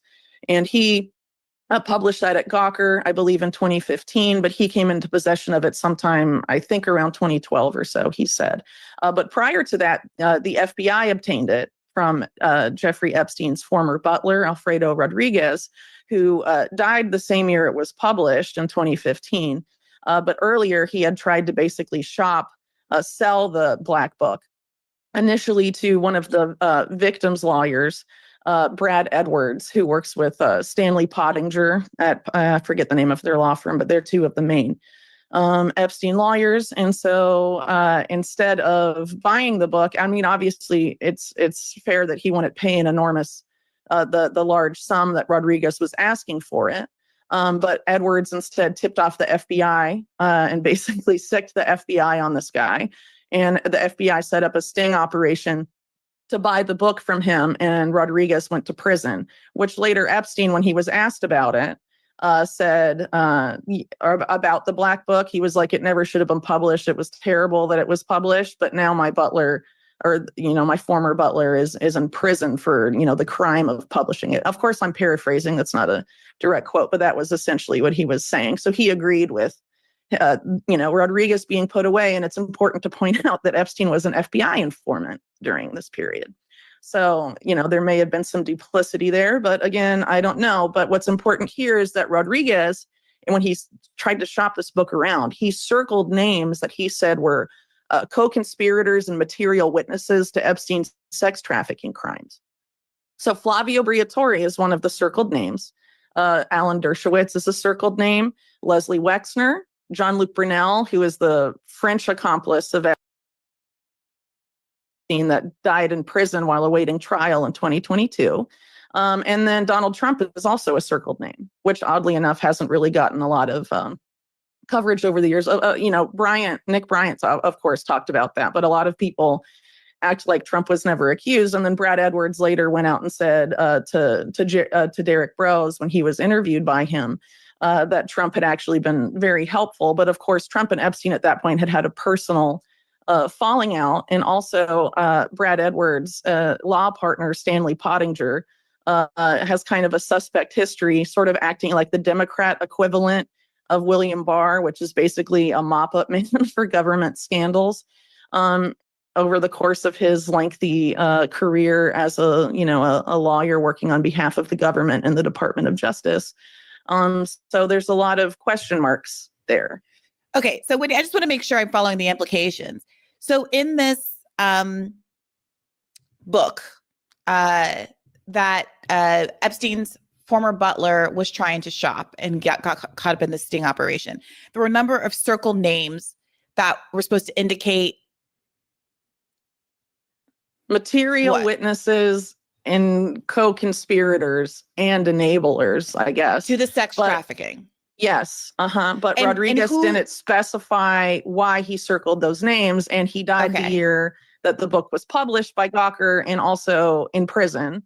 And I'm not really sure there's any information on the circumstances of his death. And that's also, of course, the year that Donald Trump declares his candidacy for president. Okay, so the implication, the implication is that this butler knew and identified Donald Trump as being not just sort of, not to like minimize it, but a visitor to the island or a friend of Epstein, but someone who was a material witness and more deeply implicated in this.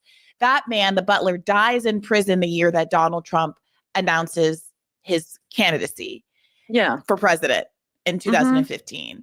Yep. Okay, and moreover, you alluded to Epstein himself being an FBI agent or informant. Informant.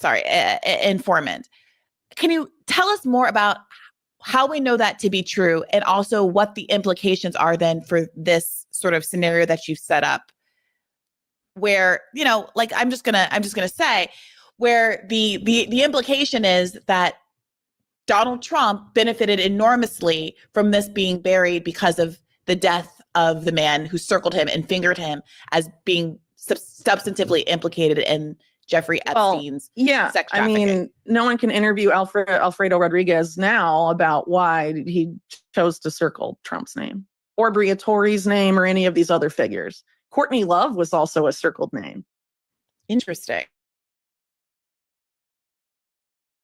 Well, some authors have speculated that through her father, who was a road manager for the Grateful Dead, that she was sort of brought into this weird circle of intelligence linked stuff, since authors more recently have sort of pointed to that band and some of these other groups in the 60s of having, CIA and other suspect connections, and sort of that a lot of the 60s counterculture was engineered for various purposes, but I'm not an expert on that, so I don't really want to speculate too much. But that's sort of been the, I believe Covert Action magazine, actually, and I forget who the author was, so sorry about that. But they have a whole article detailing alleged ties between Courtney Love and some nefarious actors, so I'll refer people to that.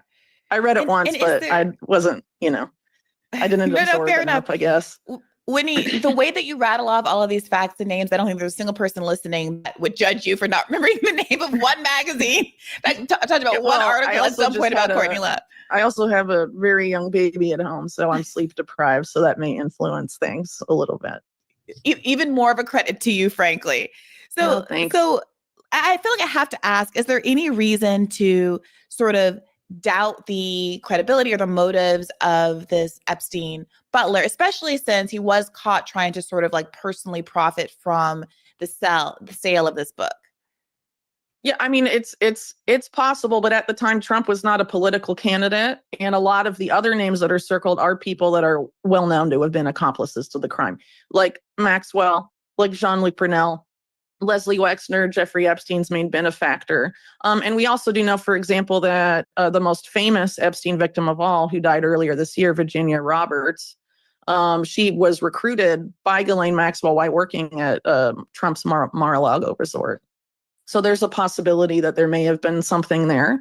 But again, we don't really know because we can't ask the guy. But it is convenient that he cannot be asked. But there you And go. there was no investigation into the circumstances of his death in prison, even given these suspicions around Epstein dying in similar circumstances? I don't believe so. I was looking into it and was able to find out some other things, but was unable to find information on how he died in prison while serving a sentence related to this. What's also fascinating to me, though, is that 2015 is the year that Gawker starts to be sued into oblivion by Peter Thiel. And now we know that in 2014 and 2015, Thiel and Epstein were meeting regularly. And Peter Thiel was also an FBI informant during that time. How do we know these men were FBI informants? I'm pretty sure in the case of Epstein, and it's sourced in my book, but I'm pretty sure it's the FBI admitted it, or another aspect of the government admitted it because it came up in a court case. I forget which victim court case. I mean, this sort of leads me to another piece of this, which frankly is the part I have to admit that is the most sort of intriguing. Along with the kind of MAGA base turning on Trump for not being transparent about Epstein, they are also increasingly frustrated with his betrayal as the quote unquote anti-war candidate and the America First candidate. Sure. And these things are related through Epstein to the extent that it has been often argued, and there has been speculation that the reason that the United States is so committed to Israel, no matter what it does, no matter how poorly it reflects on America's political reputation, no matter how much it costs America, no matter how much it costs individual political candidates in an electoral space, for example, Joe Biden and Kamala Harris, and now Donald Trump, who's taking a hit over it, is because there's some compromise. There's some relationship there. And Donald Trump being so close to Epstein, of course, raises the suspicion that he in particular has his hands tied and that he cannot change course politically with respect to America's unqualified support of Israel, because if he does, something disastrous, something scandalous will be revealed about him. So I would love you to speak to the claims that there is some sort of blackmail specifically that ties, that basically constrains Trump, this administration, other administrations' adherence to Israel as a country and Israel's choices in particular in Gaza right now, is the genocide. So it's hard to know if it's blackmail or if it's because basically the same people behind Donald Trump are the same people behind Epstein. So even if they had a personal falling out, that wouldn't necessarily change the fact that their benefactors tend to have been more or less the same people. So it's also, it is possible that there is blackmail somewhere, that they're hanging over Trump's head on this particular case and with the case of Israel, or it's the case that a lot of the powers that pull the strings of the current Likud government in Israel and, Donald Trump's administration have a lot of overlap. So a lot of people have used my book and tried to say that I authoritatively say that Epstein was Mossad. And I definitely do argue for an Israeli state connection there. I also argue for a U.S. intelligence connection there. But essentially what the thesis of my book is that during World War II, organized crime in the U.S., specifically the National Crime Syndicate, which was the Jewish American mob, and the Italian mafia, which then the main leader of the Italian mafia of this faction. And after World War II, gets deported to Italy, and he sort of sets up shop there. They merge with intelligence interests, mainly the precursor to the CIA and American intelligence. And then that's sort of how the nexus behind Jeffrey Epstein and this broader network begins. And of course, a lot of those Jewish American organized crime interests are intimately involved with the establishment of the State of Israel in 1948, specifically the arming of the Haganah and other armed paramilitary groups that enacted the Nakba and led to the creation of the State of Israel in 1948. And not just organized crime figures, but also some of these organized crime-linked oligarch families, like the Bronfman family, also involved in that, for example. And basically, I explore how these networks developed in these various countries and argue that this is really a transnational power structure. So if I explain how that relates to Epstein in the book, but unfortunately, I kind of had to rush my book out at the time I was writing it because of a deadline. And so I didn't get to explore really Trump's ties fully to that. I did to an extent by exploring the ties of his mentor, Roy Cohn, to that. But Trump specifically, I found information later about his, how extensive those ties were. So I guess as an overview, Donald Trump, was mentored by Roy Cohn, Roy Cohn was a mob lawyer. He sort of had one foot in the legitimate world, having ties to the Reagan administration and the Nixon administration, for example, but he was also a lawyer for organized crime families in New York. And if you look at his background, his dad ran this secret society that later Edgar Bronfman and Leslie Wexner's mentors and a lot of these figures were part of, called B'nai B'rith. And then one of Roy Cohn's mentors was this Italian businessman who was very closely tied to the mob named Generoso Pope. And Pope's son was Roy Cohn's best friend growing up.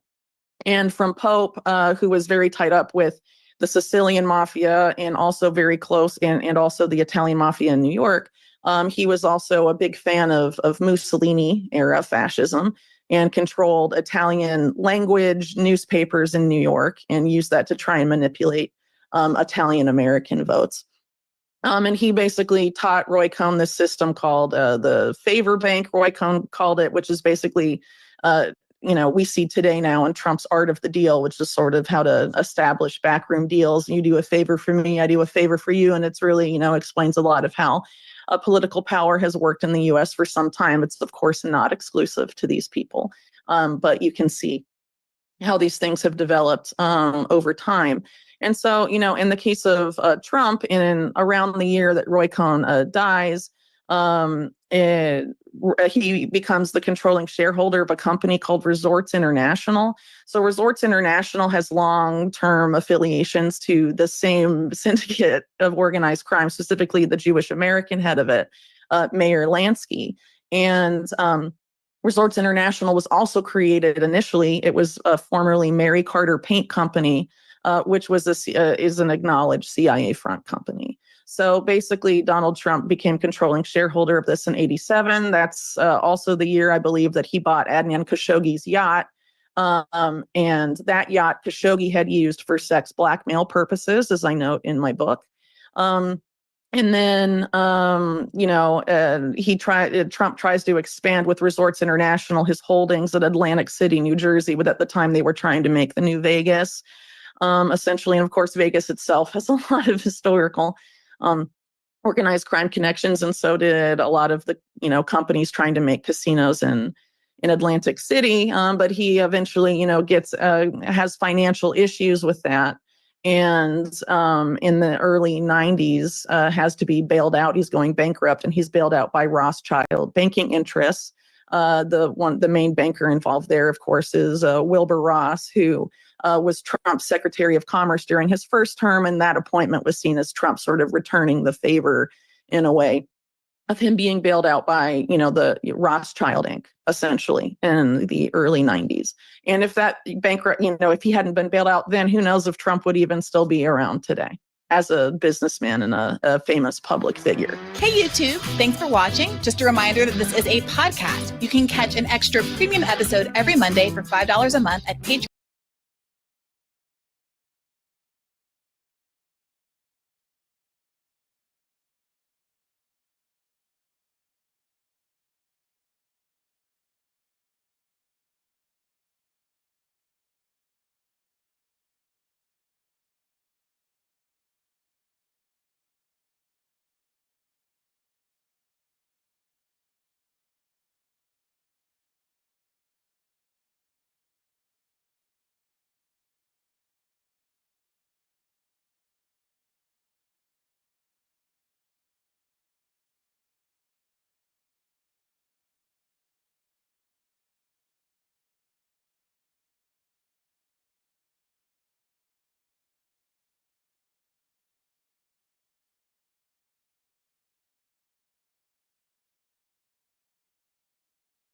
Episode of the podcast.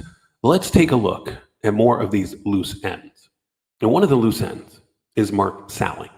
And if you think about his death, there was no note. There were defensive wounds on his hands where he tried to fight off his attacker, supposed to not be found for weeks, where clues would have been tough to piece together. He had arranged a plea deal, dead 4 days before he had to turn over a list of names. And they had been coming after him ever since he took the plea deal, because they knew he would have to name names. And I had written about that pressure before. I think he would have done this time with no problem because he originally had 20, but the plea deal reduced it to 4 to 7 years. And I think he got that in exchange for info on where he got the photos from. So they unalived him before he could rat. And we need to go back in time about 18 months or so. And you have this up-and-coming expert who's been getting tip after tip about a group of men who were involved in this child ring. And this woman's name is Monica Peterson. And she was the assistant director at the Human Trafficking Center in Colorado. And she died in November of 2016 while doing research on child trafficking in Haiti. And it was this same ring that produced thousands and thousands of photos for sale on the dark web. The same people that took all the photos that Mark Salling had in his possession when he was arrested a day or two prior to 2016. And there was a lot happening in 2016. It was a very big year. That's the same year that Jeffrey Epstein went to Saudi Arabia on election day. And people on both sides of the aisle were throwing money everywhere to make problems disappear or appear. And one of the things that happened when Salling got arrested were the questions. Because where does someone get 50,000 images? And most of these 50,000 images and videos had never been seen before. These were not ones you were scooping up off the dark web. And many of the 50,000 were recent, very recent. And one person who, along with her NGO, was asked by the FBI to see if they could help track down any of the victims or locations. And this person, Monica Peterson, started asking around. And as they were asking around, they were also leaving detailed notes. They were backing up every single day. Not just in one place either. They were leaving the USB drives everywhere. And at one point, the investigation led to this actress, Alexis Arquette. And obviously, she comes from an acting family. And the actress had been with some men, including an actor who enjoyed sleeping with men and women who had bragged about the trove of pictures that they had, and they named some names. And those names were not names known to the actress, but she wanted to pass them along. So she got in touch with the investigator, who she had known for a long time, and possibly could help with all of this. And within a month, the actress was dead. The actress was easy to unalive.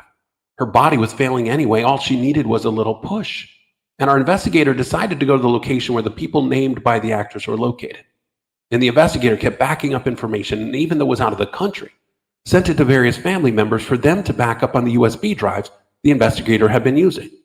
And shortly after the investigator had been seriously digging around and asking questions, she was unalived. Then fast forward a few months. This A-list singer, Chris Cornell, had been in touch with a woman who said that one of the last things the investigator wrote was related to Chris Cornell. And the woman had no idea what half the stuff on the USB drive had to do with anything, but would the singer be interested in helping? And the woman was in the town where the investigator was living prior to her trip and death, and the singer would be interested and was going to be in that town in a couple weeks, and they could get together. And a few days before the singer arrives in the town, he is unalived. It's just absolutely crazy, everything that was going on.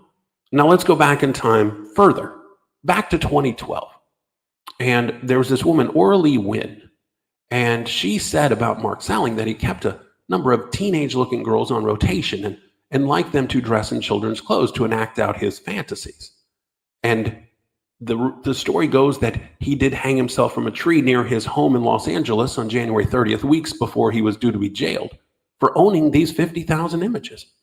And she said that she started a serious relationship with Mark Salling around 2012, during which he demanded she sleep with him at least 3 times a week at his home in the small area of Sunland. And he lived near an elementary school. And she said, back then I looked really, really young. I always did the 18 and younger acting jobs. My body was like that of a really young kid. And I used to be a manager at Abercrombie & Fitch and wore clothes from the kids department.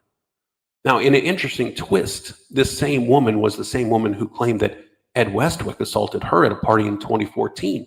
And she was dating Salling at the time. And it just kind of goes on and on and on. Then there was this woman who dated him after he had been sued by a woman, and she hooked up with him in 2011.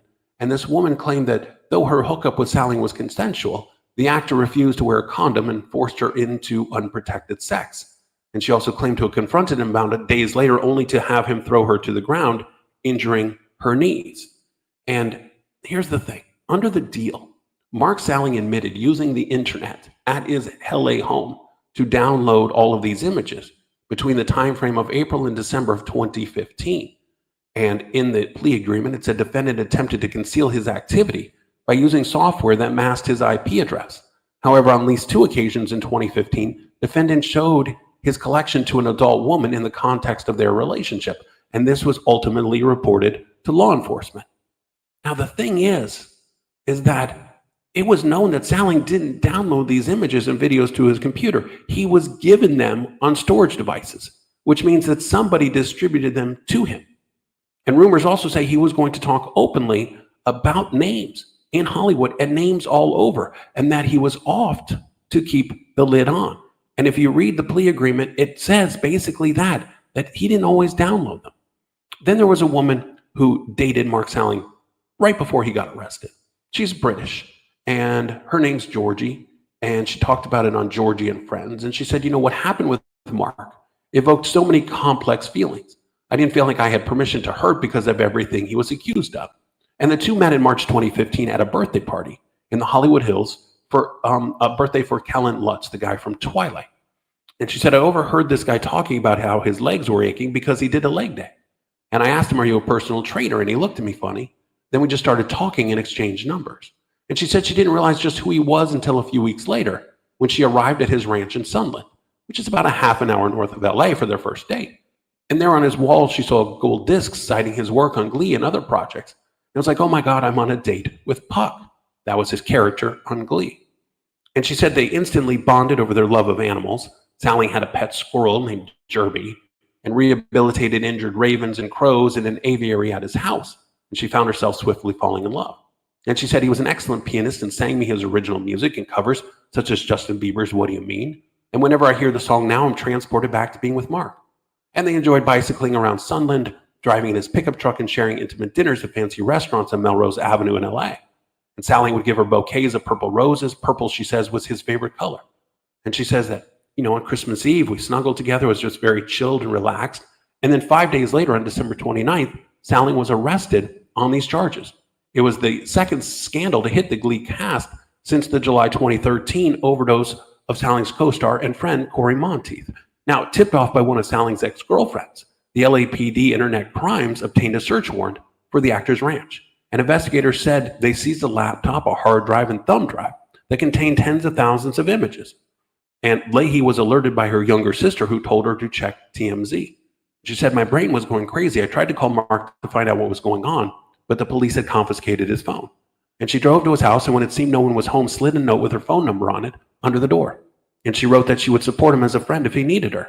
Now, her mother tried to dissuade her from seeing Sally again, but they met one last time in February 2016 after he invited her to his home. We just hugged and sat together in total silence. I desperately wanted him to say it's not true or I've been set up. And after that, Sally shut her out. I think he was trying to protect me. And she said that she can't square the relationship. And she said, I'm very womanly and I don't feel like I fit into one half of his life. He was probably in pain for a very long time. Now, basically, Mark Salling, in his final hours, was last known to be alive, watching television with his father in the living room. And his mother woke up and noticed that Mark and his vehicle were gone, and his roommate reportedly found his ankle monitor down the street from the residence. And his body was discovered at 9 a.m. near a riverbed in Sunland. And the police were in the area on an unrelated matter. He was not supposed to be found. He had been dead for hours by the time he was found. It was likely already dead when his relatives called 911 to report him missing at 3 a.m. after not hearing from him or seeing him since 11:30 p.m. the previous night. And like I said, he was awaiting sentencing. And everybody said, oh, well, he thought about unaliving himself, but that's not true at all. And it was just very bizarre that this was what became of him. And the fact that he had these 50,000 images and 600 videos, but they couldn't find where he had got them because he had most of them on a drive. Yes, they said that he downloaded a few, but where did he buy them from? And the thing is that he was going to have to name names. And that's the crazy thing. And one of the things about it is that his car was parked at the side of the road near the riverbed where he was found. And police found the vehicle by chance while they were in the area on an unrelated matter. And they ran checks on the plates before finding his body nearby. And that's the thing, is that everybody's like, Then they looked at the autopsy, and he was slightly drunk. He had a blood alcohol level of 0.095%. But the thing is like, here's what he did. So he's kind of drunk, but he's found hanging from a tree off the road, 500 feet from his car, in the dark, almost 2 football fields, going through the woods. And this is not something that he could have done on his own. Not in the condition he was in. He had never even been there before. And that's the crazy thing, is that everybody wanted to write this off, because he has to go to jail.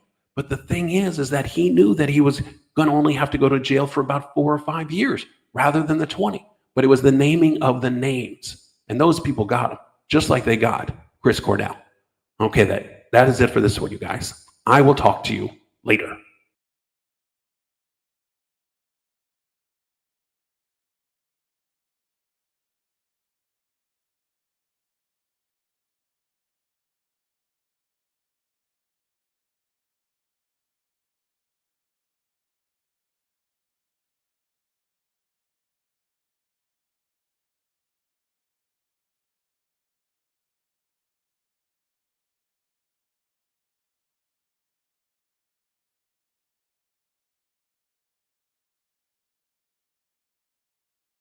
Hey, everybody.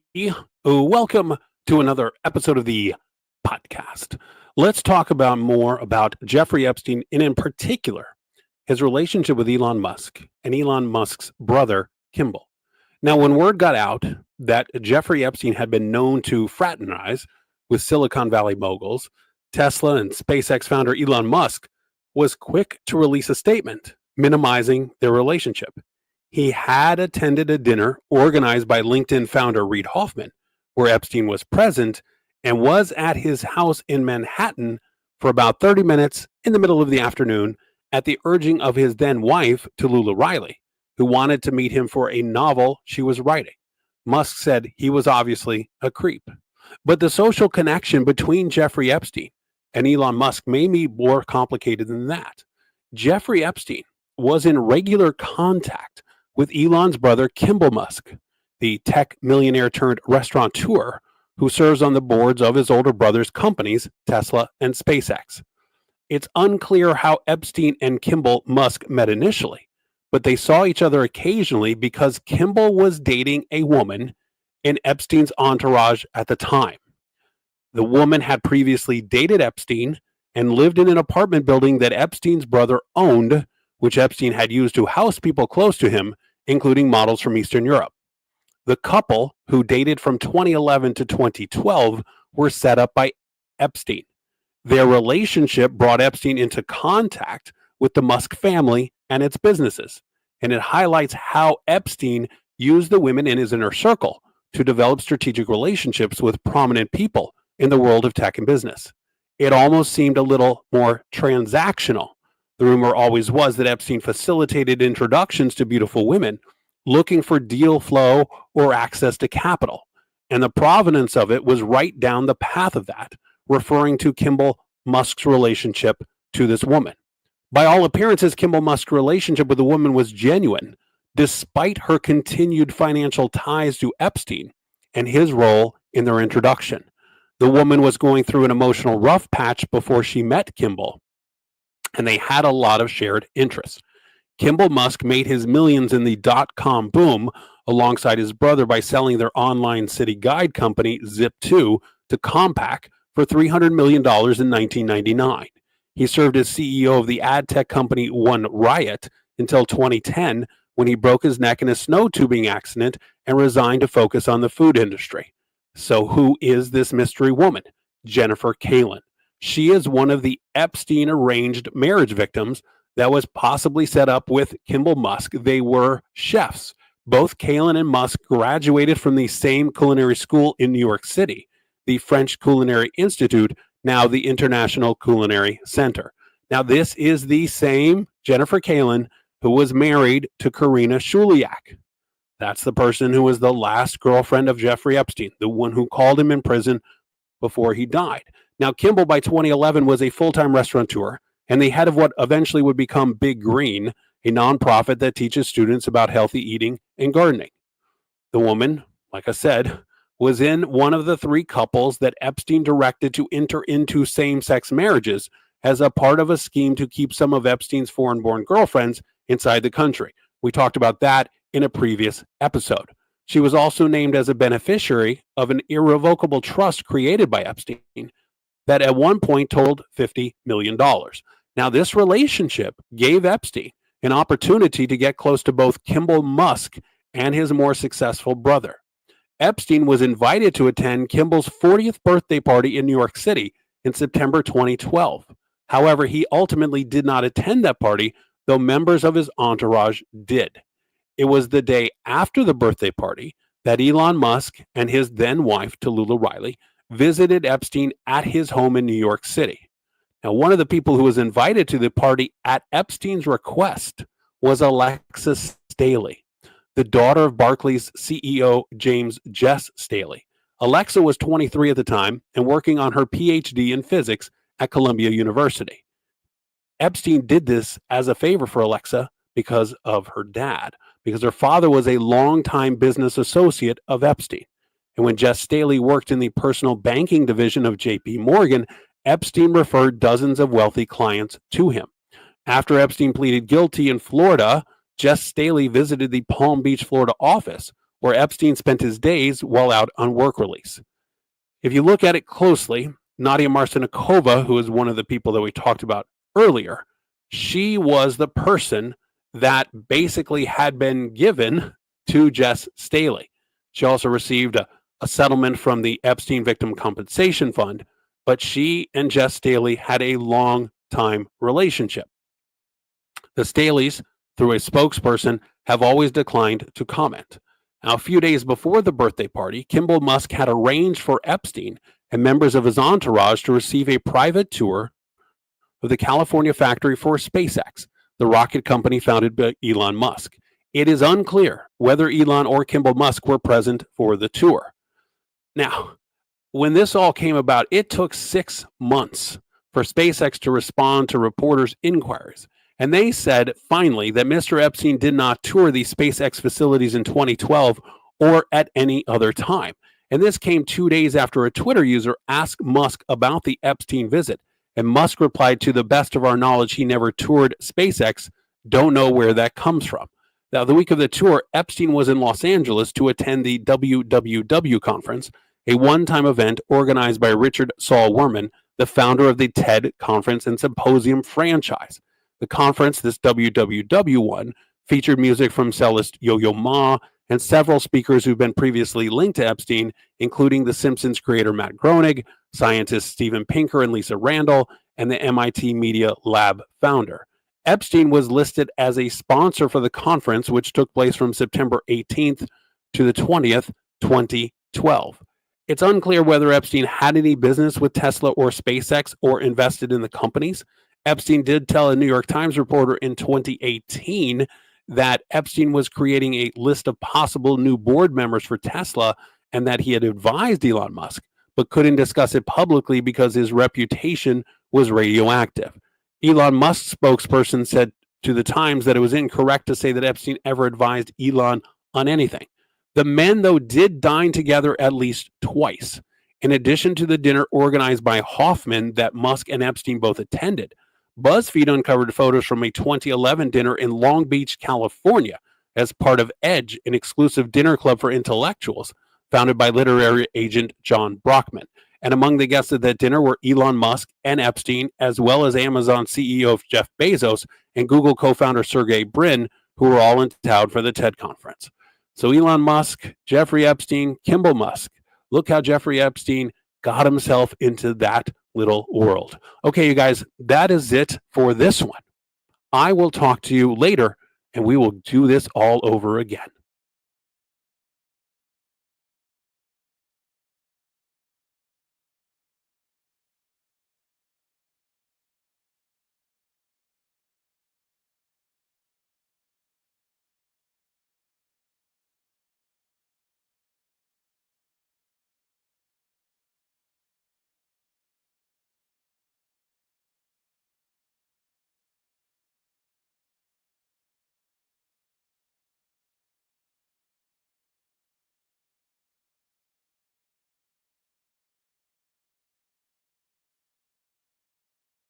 Right now, everyone is looking deep into the Epstein files and trying to discover what really happened on the infamous island. We want to know who are Jeffrey's accomplices and what they were up to. But while the public is demanding names, the leaders of our country are trying their hardest to cover all of this up, trying to get us to move on and forget about the horrors Epstein did to so many people. But thankfully, this has only encouraged those who were victims of Epstein to come out and speak out and tell their story before it's too late. And this is exactly what this woman is claiming, stating that she's Epstein's niece and telling her story for the first time in an interview.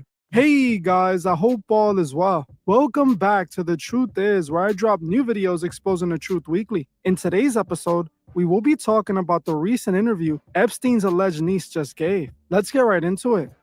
Some of you guys should remember that a few months back, I did a video about a woman named Anya who claimed to not only be Epstein's niece, but also be Shia LaBeouf's secret twin brother. Many of you in the comments of that video were kind of suspicious of Anya and didn't truly believe her story. For those that don't remember Anya, she made a series of TikTok videos where she made some serious allegations where she claimed that she was Shila's twin sister that was separated at birth and that she was related, being the niece of Epstein. According to her, she went through serious abuse growing up in her family because of their connections to the occult and their connections to the Epstein Island. In these videos, she threatened to expose everything she knew and even stated that she met many people who were close to Epstein and even met Epstein himself. She believed that she was put through abuse by her family, but then was put under MK Ultra to forget everything she knows. Anya was posting videos on TikTok telling her entire story when one of them went viral and everyone started asking questions. Now recently, she actually went and did an interview with Sean Atwood where she tells her story and explains her connection to Epstein.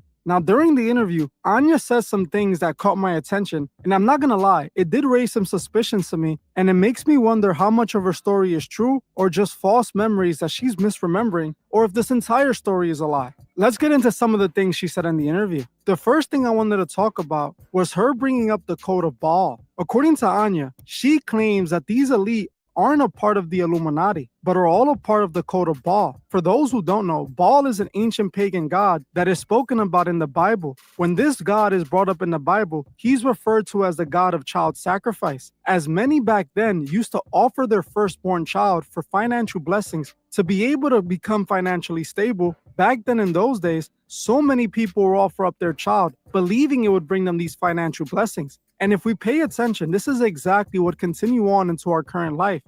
They told me that we belonged to the cult of Baal, B-A-apostrophe-A-L.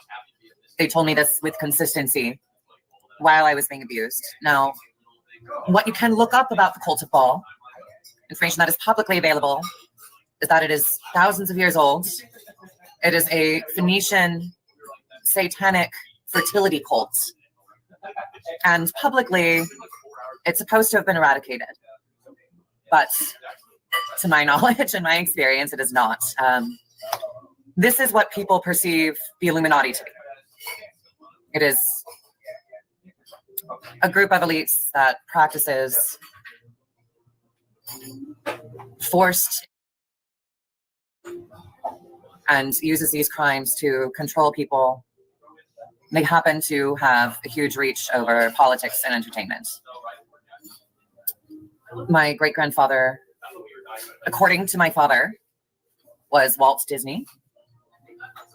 Before he moved to the United States, his name was Artur Bick, Arturbicke. And his twin sister, who he had children with, who I am descended from, was named Minnie. That's where we get Mickey and Minnie Mouse. It's very cute, right? Except for when you consider the abuse that I suspect is still happening to children who go into the entertainment industry, children who are born into it.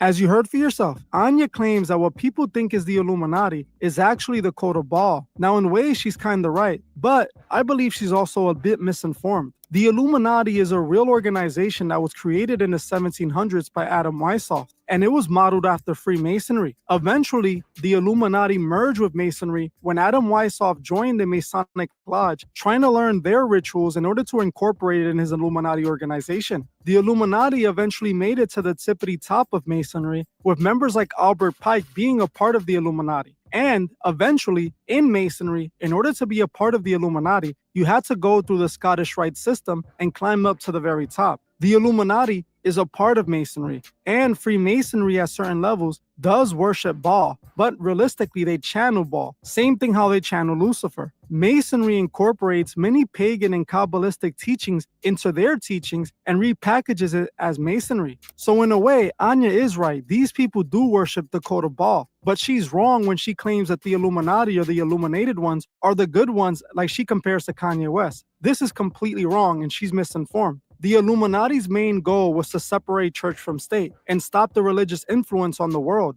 They wanted to separate man from God, and they wanted man to abandon God, which they eventually succeeded in throughout the years, as people nowadays have gotten further and further away from God. The Illuminati isn't a good organization, and to be illuminated isn't a positive thing. What they refer to being illuminated is a practice through sex magic where they achieve enlightenment through these sex magic rituals. Now, the Code of Baal does exist, but like I said, more incorporated into these massive secret societies like Masonry, the Skull and Bones, which is also a part of Masonry. Masonry seems to be the foundation of all of these secret societies, and the Code of Baal, which is ancient, just lives within these secret societies. One of the things that Anya said in the interview that completely caught me off guard was the fact that she claimed that Epstein was forced to participate in all the occult practices on this island, claiming that he wasn't the main man pulling the strings and instead was just an unwilling participant that was made to participate in these rituals for his elite status. Take a listen.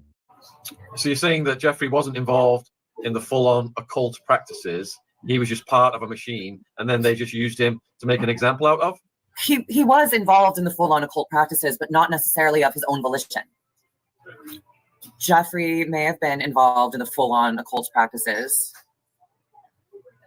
but he's not one of the hardcore of this sickness where they are actually attracted to small children.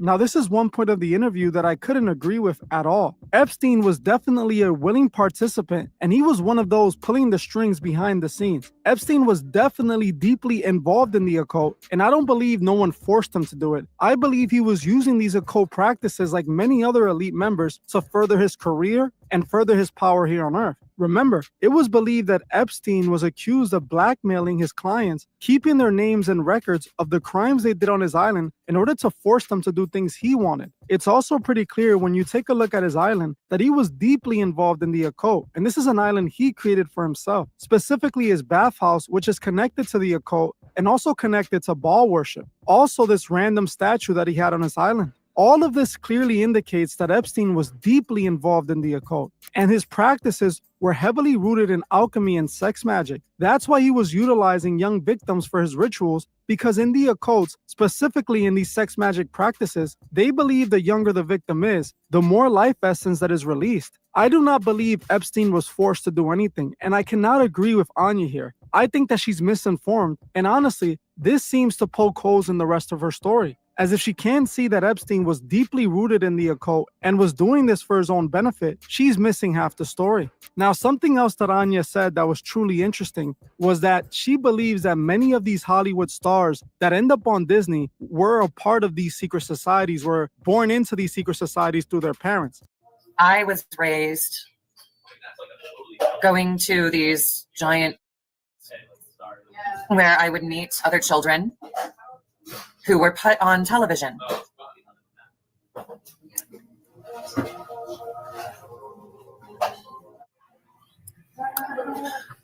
My twin brother was raised on the Disney Channel. That was painful for me. We were separated when we were 4, and I didn't see him until he was on TV. With the pilot episode in which he pimps out his sister for a trading card. There's a sequence of shots where the words Royal Tycoon flash on screen, followed by a clip of the gross nerdy boy he tricks into going on a date with, plunging himself into a baby's crib. As you heard for yourself, she claimed that her alleged brother Shia LaBeouf was sent to Disney because he was a part of this secret society system, and this is where all the kids end up. Now, while Anya doesn't provide any proof, my research does indicate that Disney is directly connected to Masonry.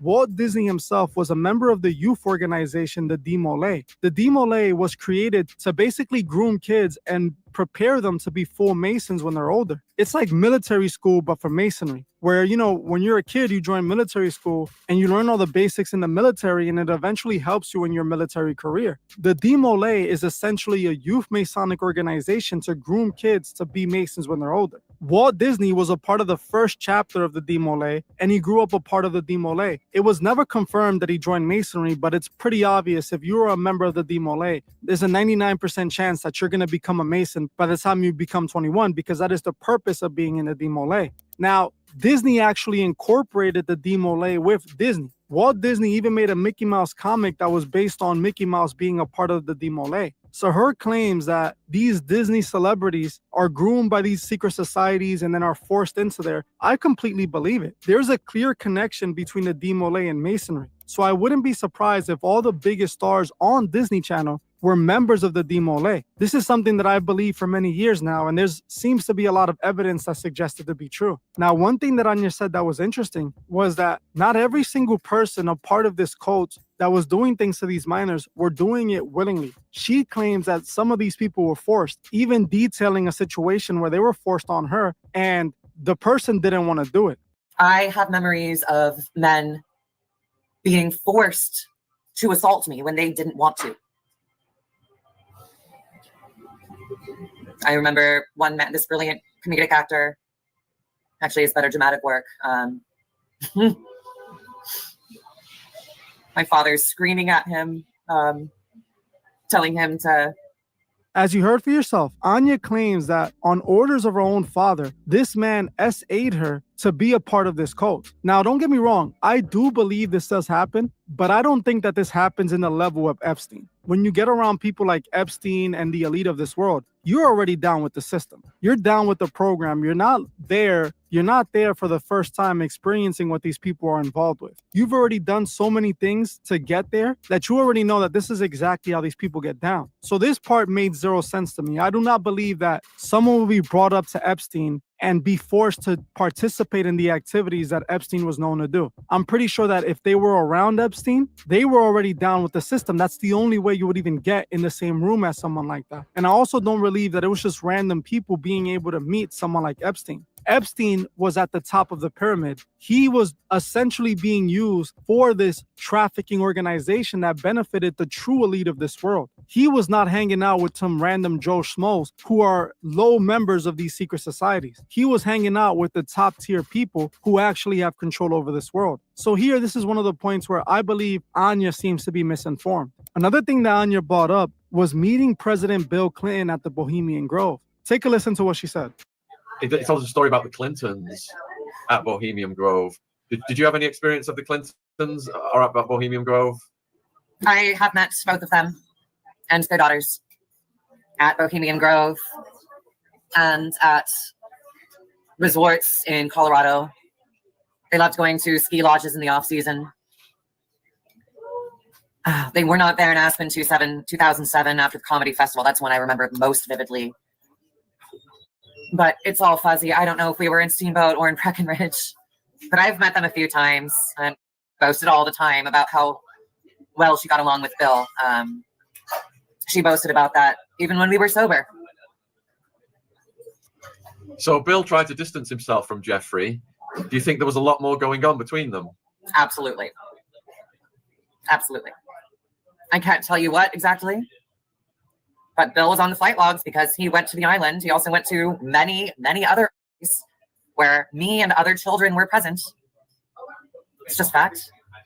Now, in this situation, I believe Anya is misinformed again. She claims to have been taken to the Bohemian Grove, and she claims that she met Clinton and his daughters all at the Bohemian Grove. The only problem is that the Bohemian Grove is a man-only retreat. And usually, they're not going to bring in women. From all the research I've done, I've actually done videos covering the Bohemian Grove. The only women that are likely there are staff. The retreat is a man-only retreat, where these men gather and have secret meetings and they do perform secret rituals. But I do not think, because of the level of attention the Bohemian Grove already has, everybody knows that the Bohemian Grove is utilized by the elite. I don't think they do anything physical and real there. Like I broke down before, they do this cremation of care ritual there, but because we know that they do this cremation of care ritual there, I don't believe that they use a real person. Now, that doesn't mean that these people don't actually perform these real rituals elsewhere, because I believe they do. I believe that they use the Bohemian Grove for his importance and his history and significance to make these mock sacrifices, which they then complete in other areas. Places where people do not expect, like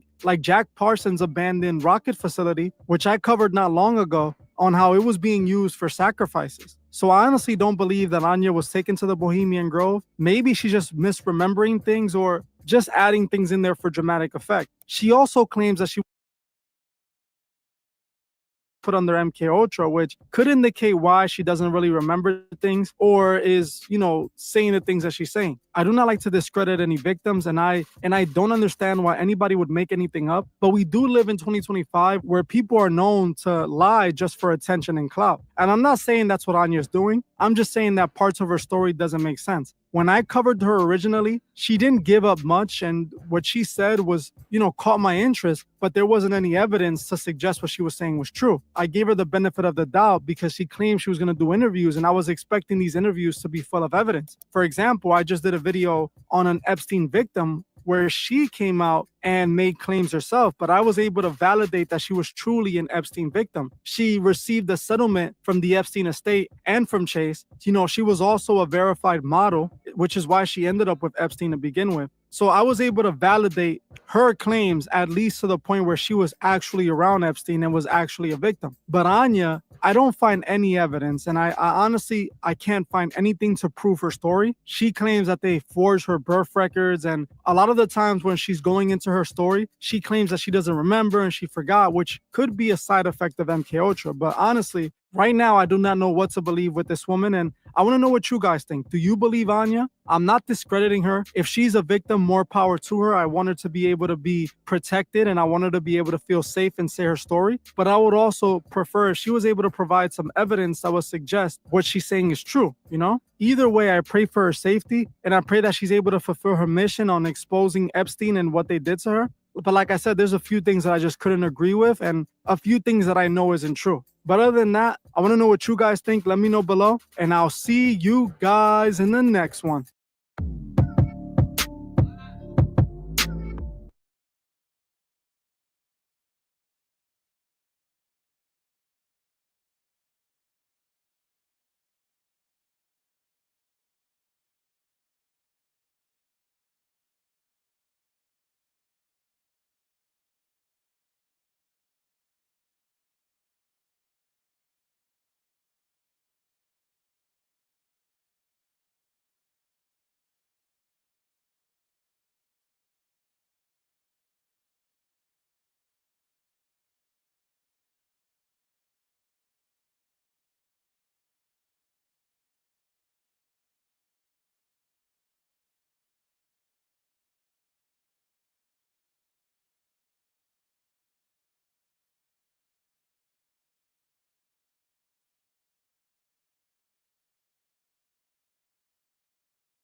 key figure in this is Melania.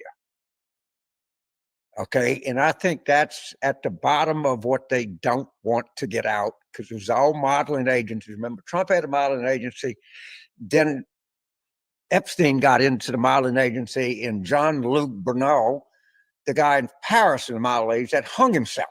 2 out of the 3 people ended up hanging themselves. There is, I really believe this, there is a deep, dark secret somewhere underneath all this. James, our guest, Judd Legum, does as good, tough, hard-hitting, investigative pieces about the gang of crooks that are populating Washington today than anyone I know. Judd, I think the most recent, of course, is the Epstein saga. You wrote about it again today. We have a new excuse now. I mean, they started off by saying, well, it was a real estate deal. And so Trump, decided that he would get rid of his relationship with Epstein. And then it was, well, no, there were other things that were involved, and he just thought he was a creep. Now we find out it's because he says that Epstein was stealing young girls who were working in the locker room at Mar-a-Lago. Something tells me there's a lot more to this story, Judd. It was really stunning that he would just come out and say this yesterday, having not said it for many years, even though he's been asked repeatedly, pretty much every day for the last 4 or 5 days about what was going on, never mentioned this until this week. And it makes me think that perhaps he knew that this was going to come out anyway and was trying to get in front of it. I don't know any other reason why you would now introduce this new fact that not only did you have this relationship with Jeffrey Epstein, but he was actually recruiting people from your spa, a 16-year-old, including a 16-year-old girl who was one of his, most prominent victims, and that you knew about that. And what he said was, once he learned about that, that's when he kicked Epstein out of the club. But the timing does not work out.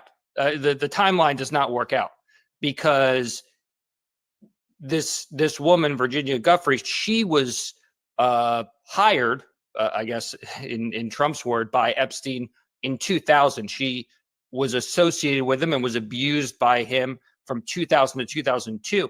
According to Trump's attorney, the attorney for the Trump Organization, in 2019 said that Epstein remained a member of the club until 2007, which would be 7 years after Virginia Giuffre was hired.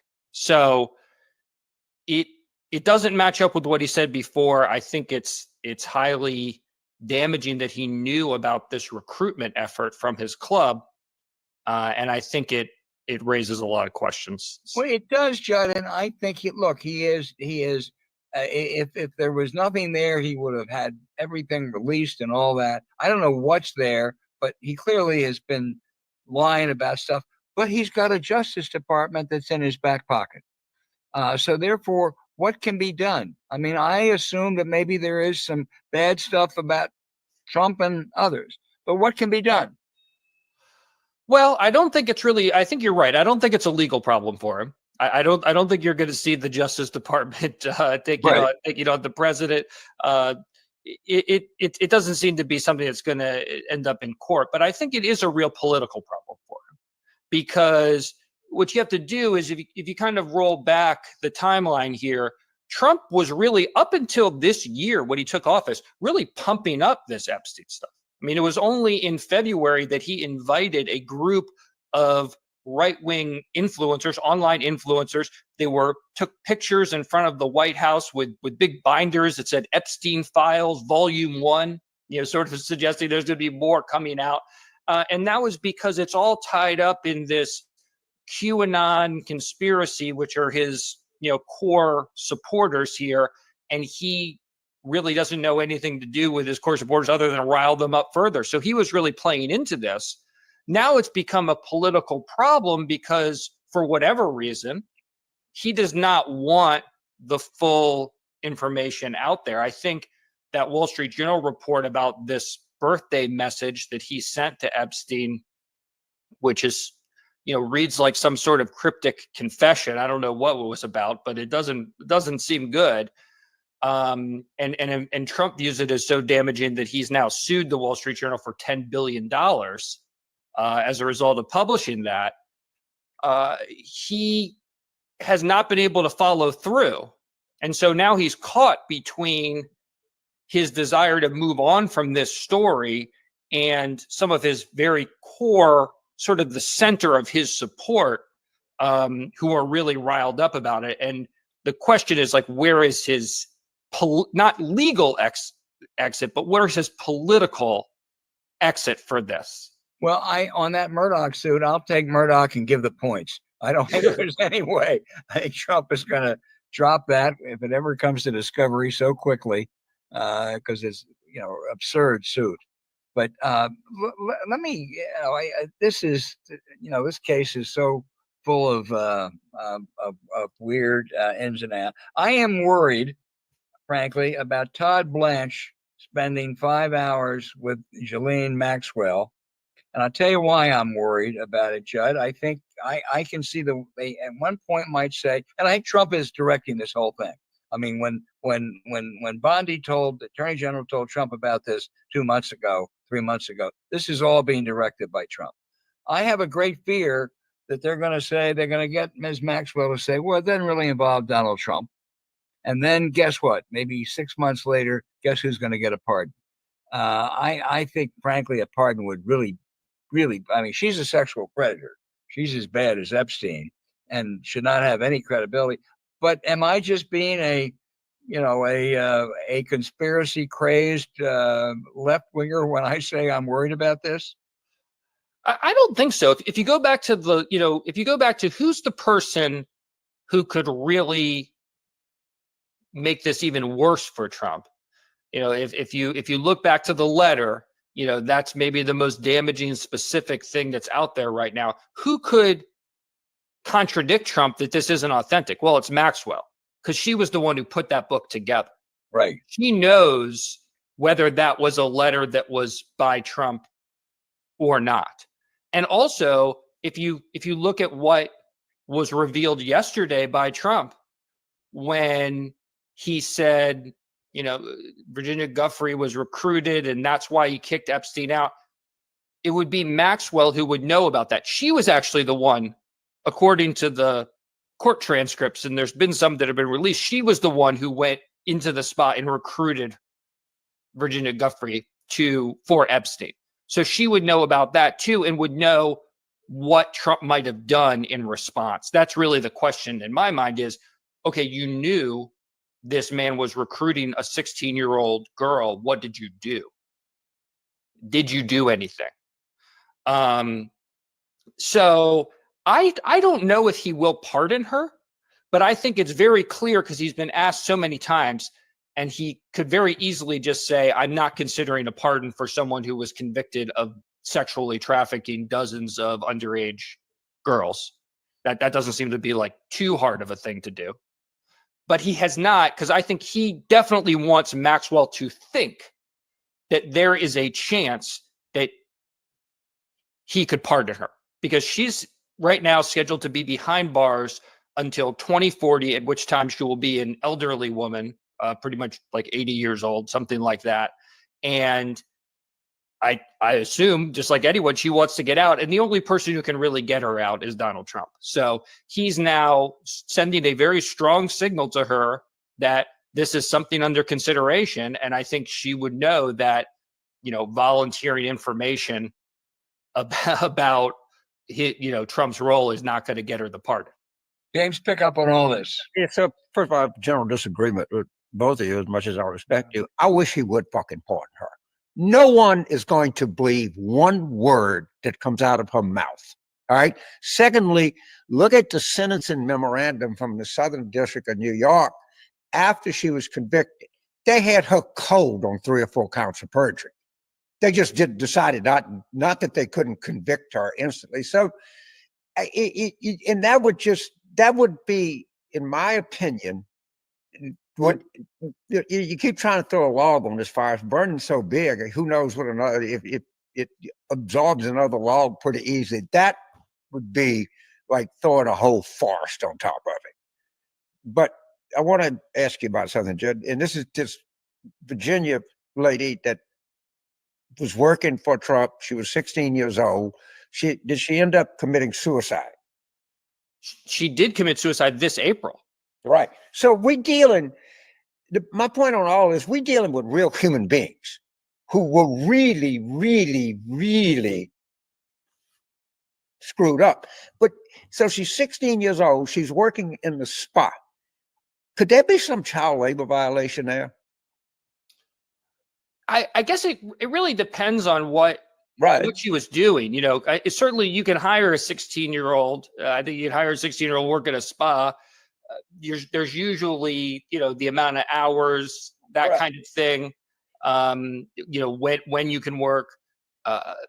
But yes, and I think the other thing is there, you know, who's this other person who was recruited? Because there's no record of that another second person was recruited from Mar-a-Lago. So yeah. So you know, I hear people, and I heard this a lot during the Lewinsky thing. They're not handling this right. They're just kicking the story. Actually, there was no fucking good way to handle it. Right? There's no good way for Trump to handle the story. Because no one is good. And by the way, the Lewinsky story turned out to actually be factual, but the public never gave a shit. We were, you know, high 50s from the beginning of people that just didn't, you know, just thought this was, as Jeffrey Toobin said, a grown man acting foolish at the office and knew his wife to find out. This is entirely different. Oh, yeah. But they can't spin it because the truth, it seems to me, is so horrific they have to lie about it. Yeah. I mean, I think the effort, the big swing that they tried on this was putting out that memo. Now, no one signed the memo because I guess no one wanted their name on it, saying, hey, they've looked at this. They've done there is no client list. There's no more prosecutions, and this is over. I mean, that was when Trump was attempting to kind of bite the bullet. But really every day since then, there's been more and more interest, more and more things come out. So is there a way to handle it? I don't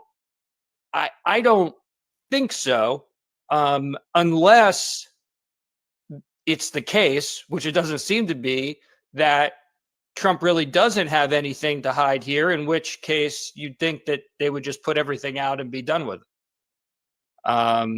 But if Trump does have something, then I think, yeah, it's a bind.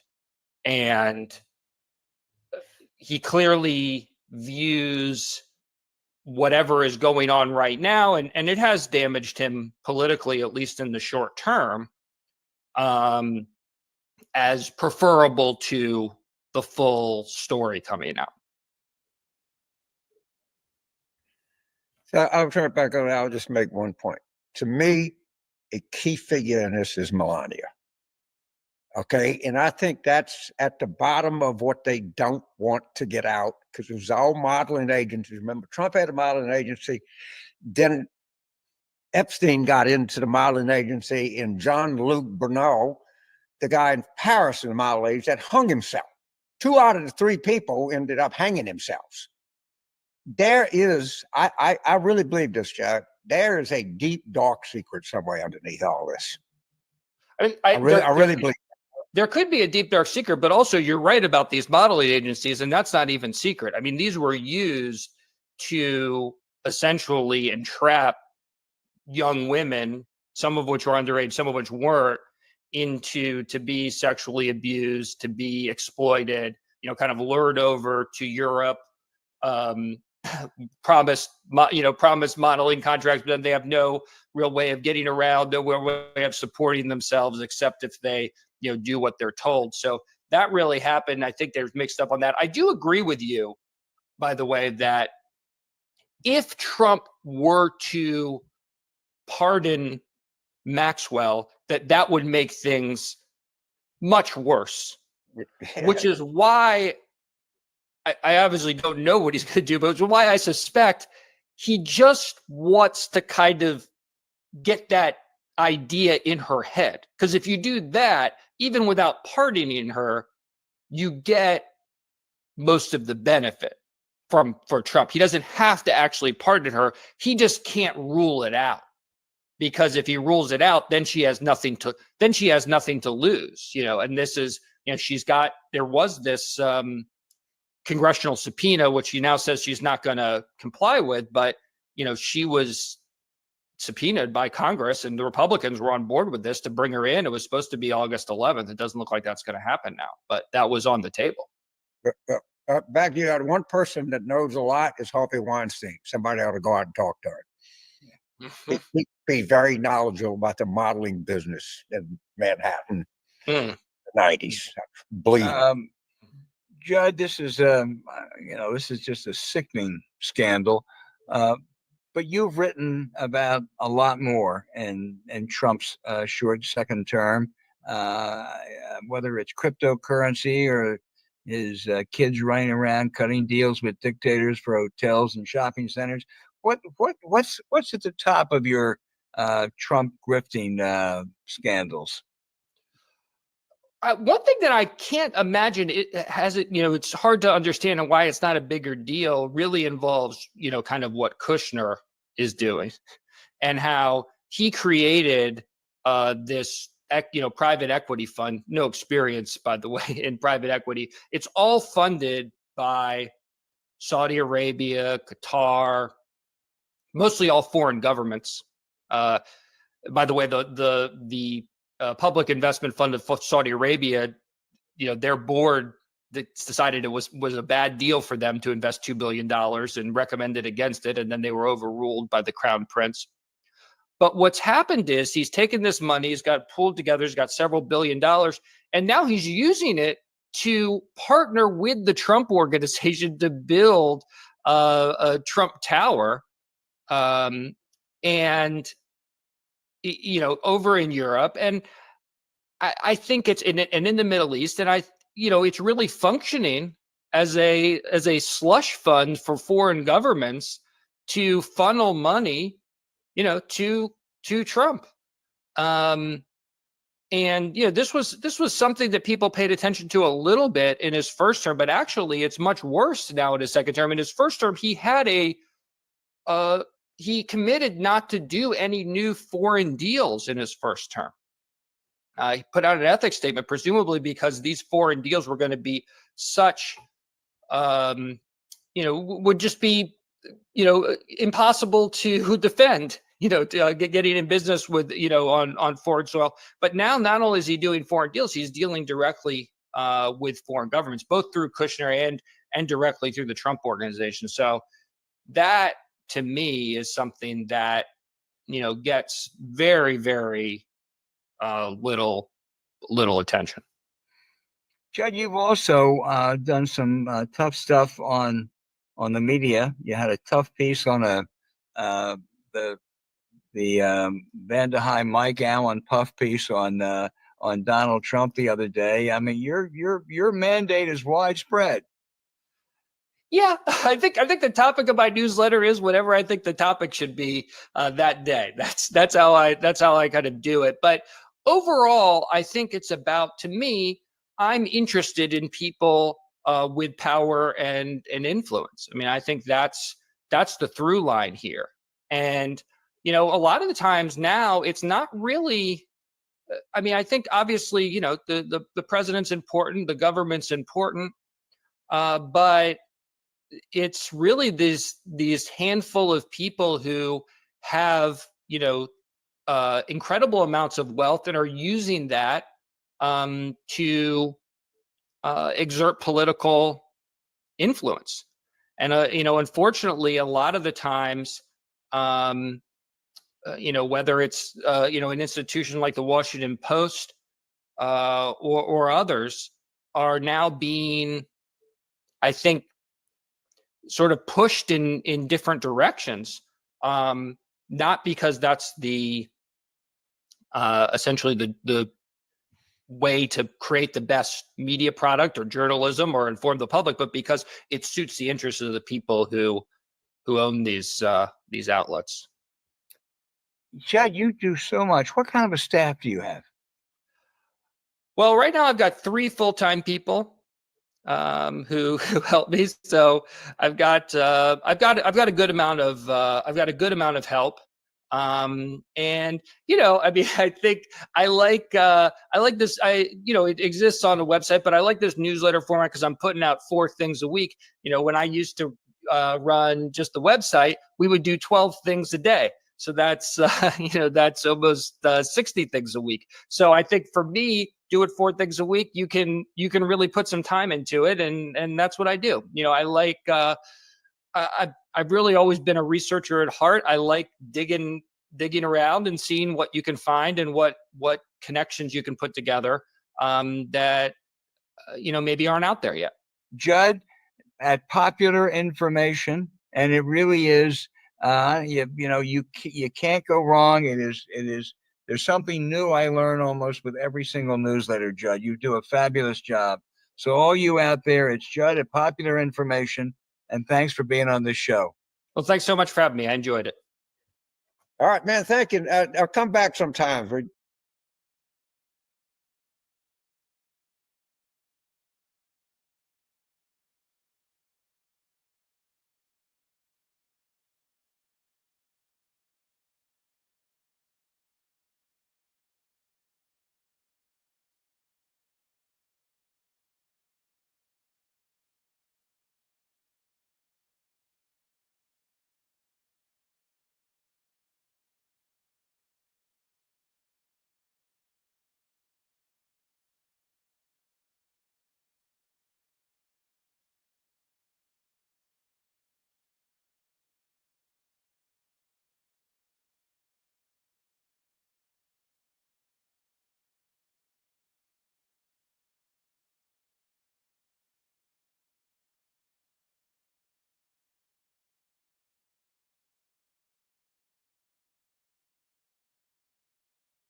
Getting towards sunset, but the shooting happened.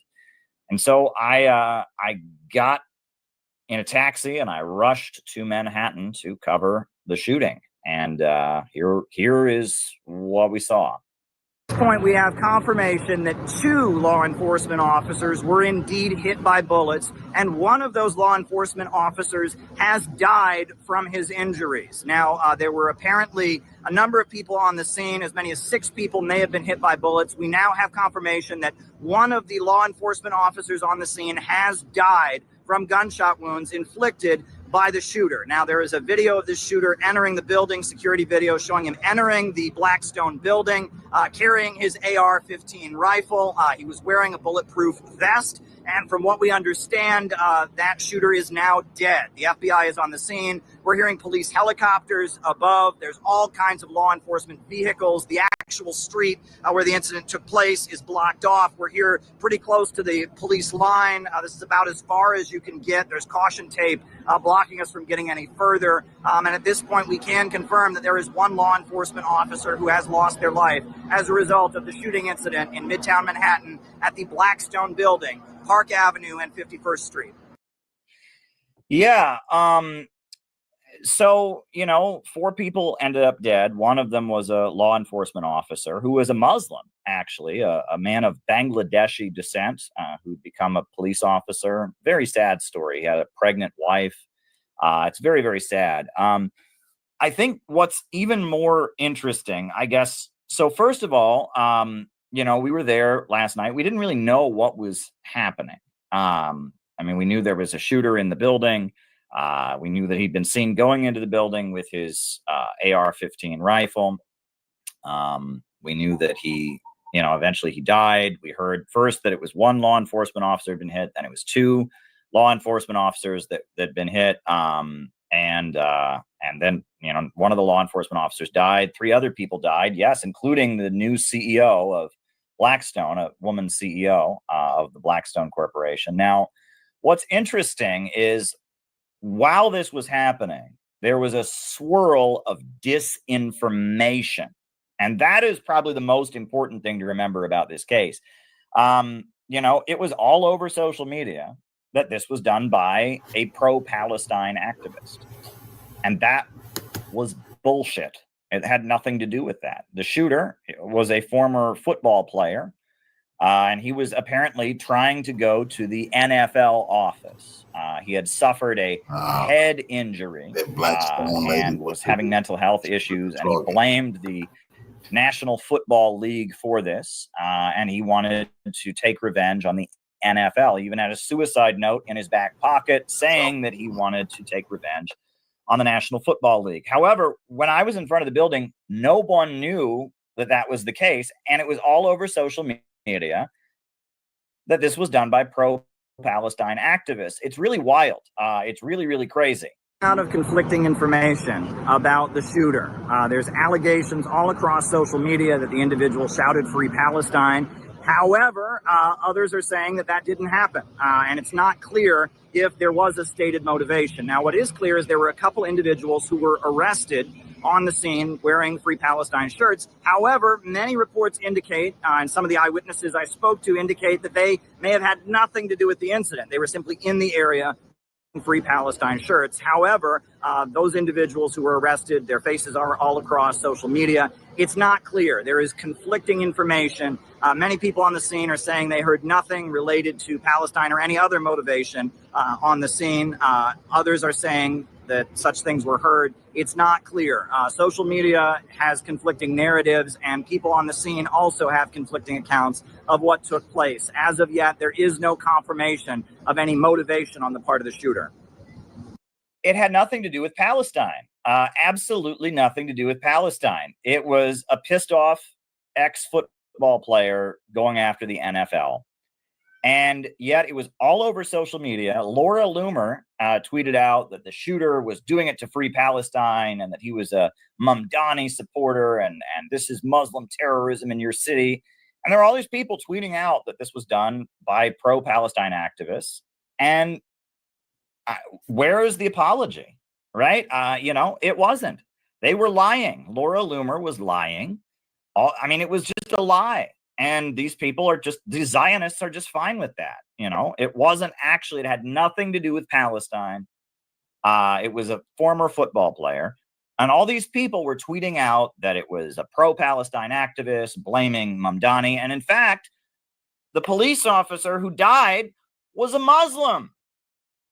It wasn't a Muslim who did this. It was a police officer. The police officer who died on the scene trying to protect people was a Muslim himself. Where's the apology? The Zionists are just nasty liars. I've never seen anything like this. It's like, a terrorist attack happens, you blame it on one group of people, and then afterwards they don't delete their tweets even. They leave their tweets up. No shame whatsoever. This isn't all Zionists. There are some Zionists that are, pro-Israel that are a little bit smarter than that. This is that right-wing layer, this is the Pamela Geller crowd. This is that, lower level real estate Zionist crowd that, that live in that area, right? 51st Street. This is, Midtown Manhattan. This is, getting up in the 50s, close to Central Park. It's those Zionists that live around there. They have absolutely no shame. I remember a few years back, it was actually a little while ago. It was maybe 11 years ago, 12 years ago, when I first moved to New York City. There was an Orthodox Jewish child that was abducted and disappeared, and the community was mobilizing to find him, and they eventually found him, and he'd been abducted by another Orthodox Jew, an Orthodox Jewish guy who was a child molester. And the guy was arrested, and the child had been murdered, and the guy was arrested. And Dov Hikind, who is a local Zionist extremist, former member of the Jewish Defense League, literally said on TV, "I wish an Arab had killed this child." Wow. Those are the words he said. He said on live television, "I wish an Arab had killed this child." How can you talk that way? Right? It's just blatant hate. And here we have Laura Loomer and all these people tweeting out that the shooter was doing it and shouting "Free Palestine." was doing it as a Palestine activist. We turn out it has nothing to do with that. And in fact, the police officer who lost his life trying to stop this mass shooter was a Muslim. If anything, they should have been tweeting, "Great Muslims protecting our city." And these are the Blue Lives Matter people, right? These are the people that, during the protests and all of that, they loved the police. Well, why are they not sticking up for this Muslim police officer who gave his life to save people from a mass shooter, right? Why? I mean, in fact, they were trying to blame people who agree with him and people who share the Islamic beliefs of this Muslim police officer. They're trying to blame them for the shooting. The very same people that say Blue Lives Matter, here you have a blue life, a Muslim police officer dies trying to stop a shooter, and they not only do they not highlight that, but they lie and claim the shooter is a Palestine activist when he's not. I mean, it's particularly egregious the way these folks behave. What's also wild is apparently there were a couple people in the area where the shooting was happening who were just walking by wearing Free Palestine shirts, and they were arrested. And their faces were blasted all over social media, claiming that they had something to do with it. Apparently, one pro-Palestine activist was arrested, and he said, "I'm not the active shooter. I have nothing to do with this." And they took pictures of him and say, "Wow, that's why." And a couple people who just happened to be in the area and were wearing pro-Palestine shirts were arrested. That was the basis. So I guess if there's a terrorist attack happening, anyone wearing a pro-Palestine shirt is subject to arrest, even if the terrorist attack has nothing to do with Palestine. I mean, that's particularly outrageous. There was a woman on the scene. She was pretty upset, but I briefly got her, reaction to this because she, I guess she knew one of the people who'd been arrested for wearing a pro-Palestine shirt. Yeah, right. Like they're putting their pictures all over the news and saying that they are part of this. And they're saying that Palestine was involved, Sophia was involved. That's also a lie. Okay. No. I saw, but how come you're not interested in the two arrests they made, my friend?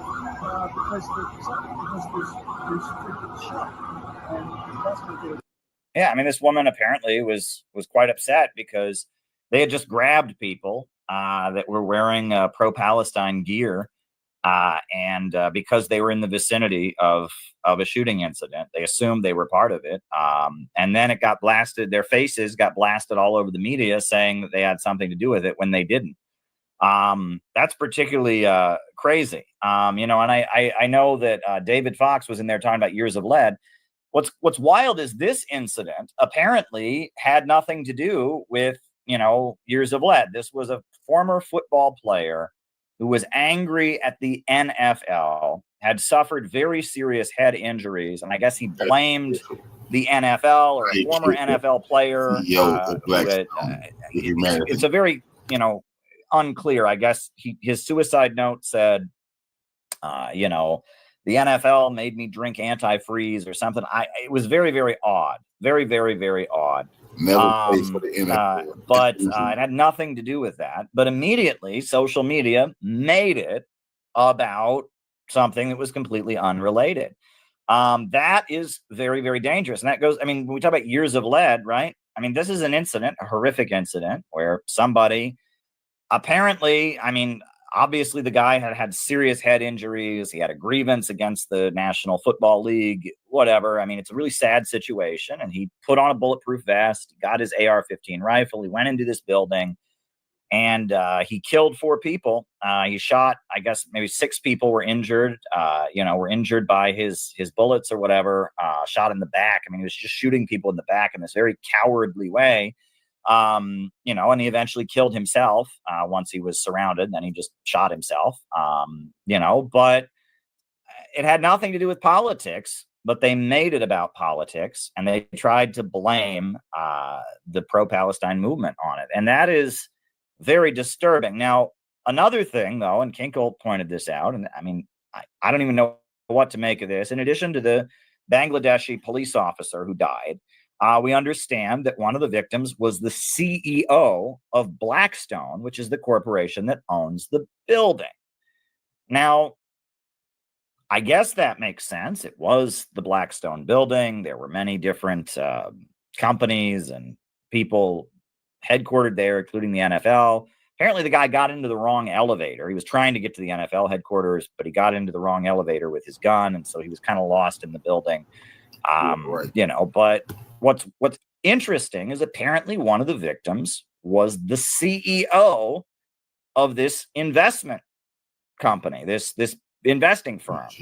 Now, what are the chances that, New York City is a big city, and this building is a huge building, right? I mean, it's owned by Blackstone, the investment company, but what are the chances that of all, 4 people die, one of whom is a police officer, and among the other 3 people just happens to be the head honcho, the head CEO of the company?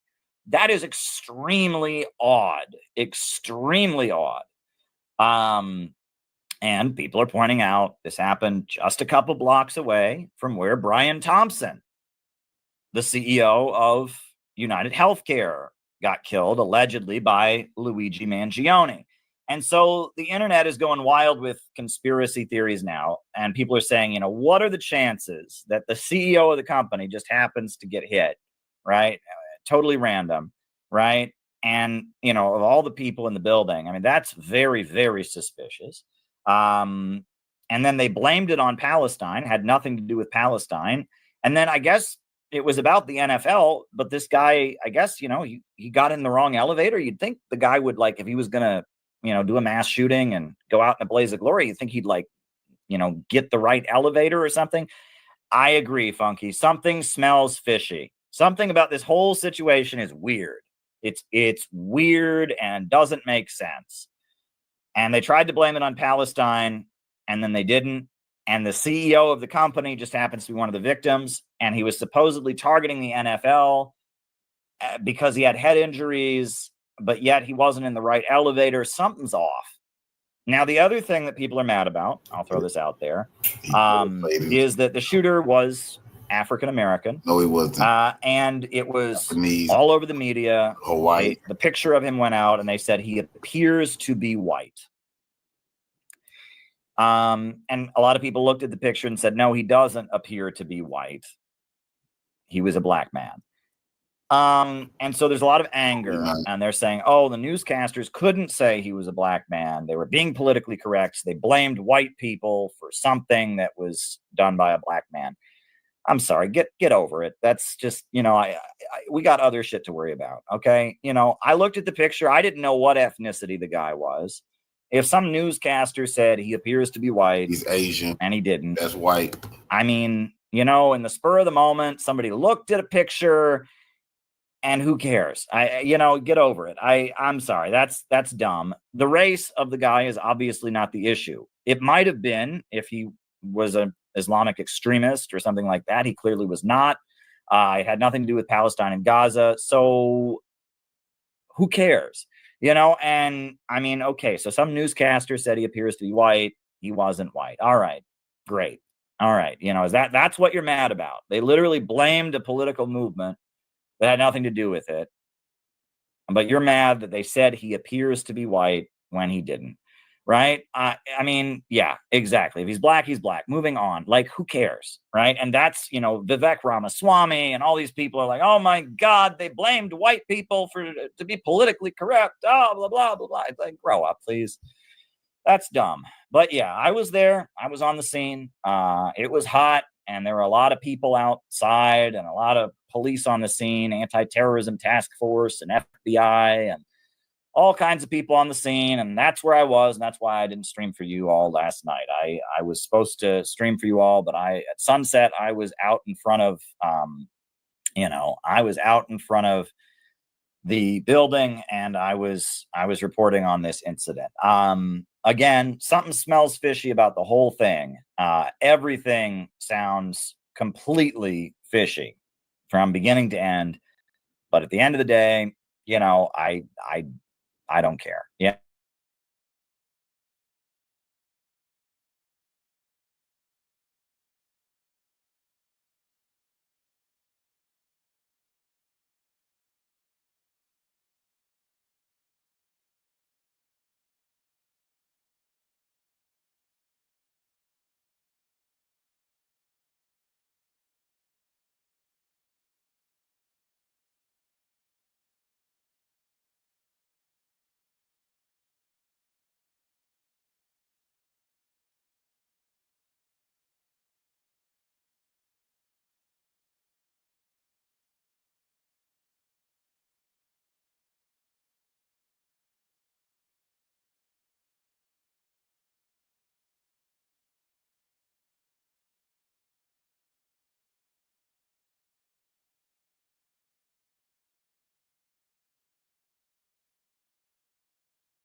with an AR-15 gun. Witnesses say that they heard pops. What we know confirmed is at least 2 people have been shot at a Manhattan office building. In that area, there's Bank of America, a number of banks, too, a very, very heavy police presence in that office building in Midtown Manhattan. We do have Kendall Green now with the very latest. Kendall, if you can hear us, where are you and what can you tell us?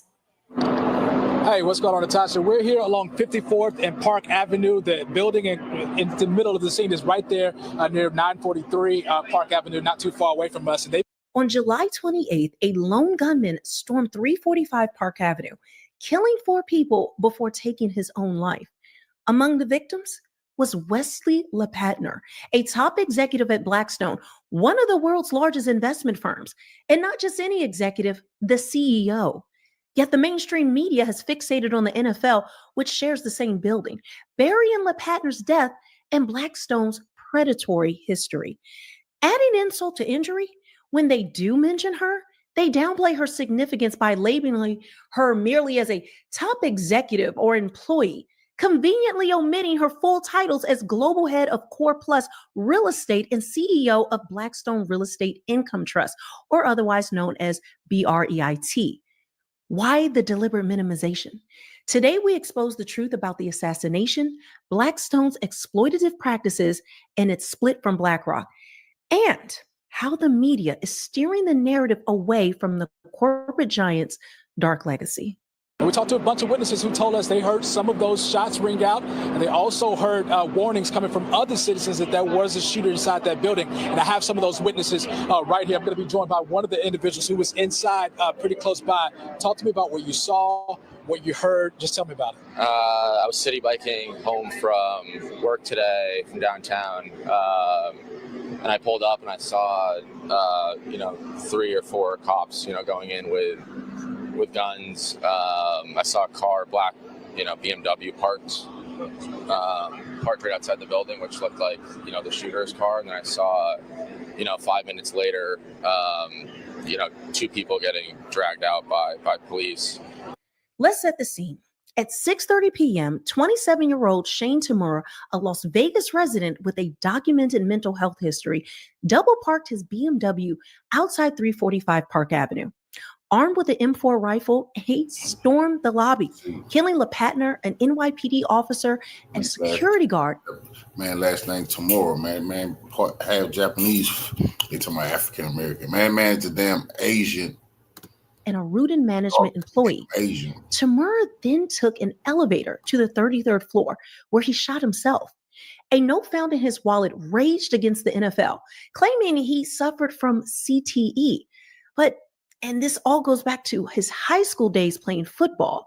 Mayor Eric Adam emphasized the NFL angle, suggesting Tamura took the wrong elevator, missing the league's offices. But here's the problem. Wesley LePatner, 43, wasn't just any victim. She was Blackstone's global head of Core Plus Real Estate and CEO of BREIT, managing a $53 billion portfolio. Her death is a seismic blow to the firm. Yet media outlets like CNN, the New York Times, and Reuters barely mention her, focusing instead on the NFL's tragic day. When they do acknowledge her, it's often a vague Blackstone executive or employee, stripping away the prestige of her CEO role to make her seem less central to the story. And I think perhaps less worthy of a deeper scrutiny into Blackstone's operations.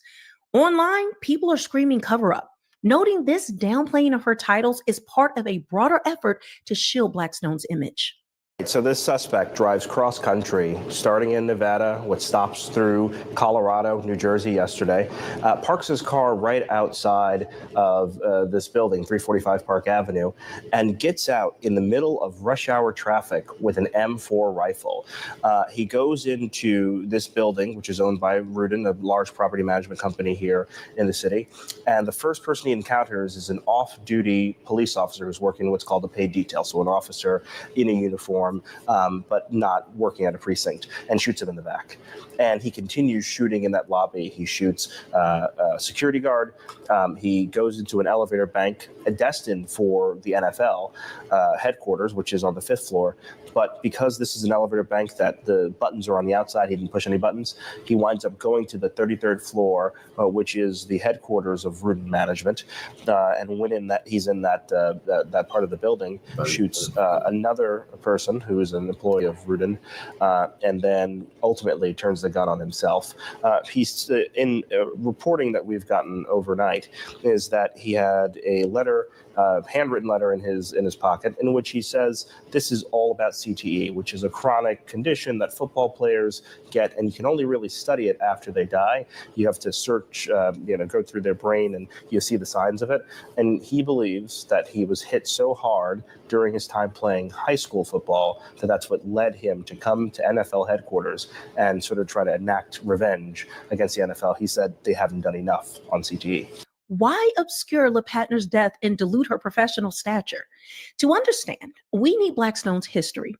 Founded in 1985 by Stephen Schwartzman and Peter Peterson, both ex-Lehman brothers, Blackstone started as a mergers and acquisitions boutique with only $400,000.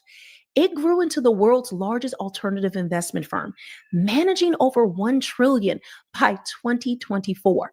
Its real estate arm, led by executives like LePatner, is a juggernaut, controlling vast swaths of commercial and residential properties globally. But Blackstone's wealth comes at a cost. It's notorious for predatory practices, especially in housing. Post-2008 financial crisis, Blackstone scooped up foreclosed homes at bargain prices, turning them into rentals with inflated rates. By 2017, it was the largest single-family home landlord in the United States, often accused of evicting tenants who couldn't afford steep rent hikes. A 2023 report by A Perfect Union detailed how Schwartzman profited from crisis, buying distressed assets during the 2008 recession and the COVID-19 pandemic, exacerbating housing unaffordability. Online, people have called Blackstone a vampire sucking communities dry, with some speculating LePatner's death was no random act, but tied into these practices. In 2019, the UN accused Blackstone of contributing to the global housing crisis, alleging it prioritized profits over human rights, from jacking up rents to neglecting maintenance. Blackstone's playbook maximizes shareholder value while tenants suffer. LePatner, as BREITCO, CEO, it said a little weird. Well, they oversaw these strategies, making her a high-profile target for resentment. Could this explain the media's reluctance to spotlight her full CEO title? In January, a massively powerful landlord sued to evict hundreds of tenants across the country. The landlord had bought up billions of dollars of real estate at low prices during the pandemic, taking advantage of the economic downturn that hurt so many. And now that eviction moratoriums are lifting, this landlord is starting to kick people out of their homes. Here he is at the height of the pandemic. Stephen A. Schwartzman is the co-founder, chairman, and CEO of Blackstone Group, the world's largest alternative asset firm with almost $1 trillion in assets, including real estate. The firm has made Schwartzman very, very rich, and he's not afraid to flaunt it. One example, his 60th birthday party reportedly cost between $3 and $5 million. It was hosted by Martin Short. Patti LaBelle sang a song written for Schwartzman, and it was held in an exact replica of Schwartzman's apartment built for the party. Here's the most egregious part. Schwartzman's big bash was in 2007, just as the economy was on the precipice of a disaster caused by people like him. That same year, Blackstone had their IPO, netting Schwartzman hundreds of millions of dollars instantly. Sensing a theme here? It's not just COVID and recession profiteering. Major economic downturns and national crises have coincided with hugely profitable milestones for Blackstone. Now, the BlackRock split. In 1988, Blackstone launched a financial management arm led by Larry Fink, who later founded BlackRock. Initially called Blackstone Financial Management, it focused on fixed income investments. But by 1994, tensions arose. Fink wanted to share equity with new hires to attract talent, while Schwartzman refused, unwilling to dilute his stake.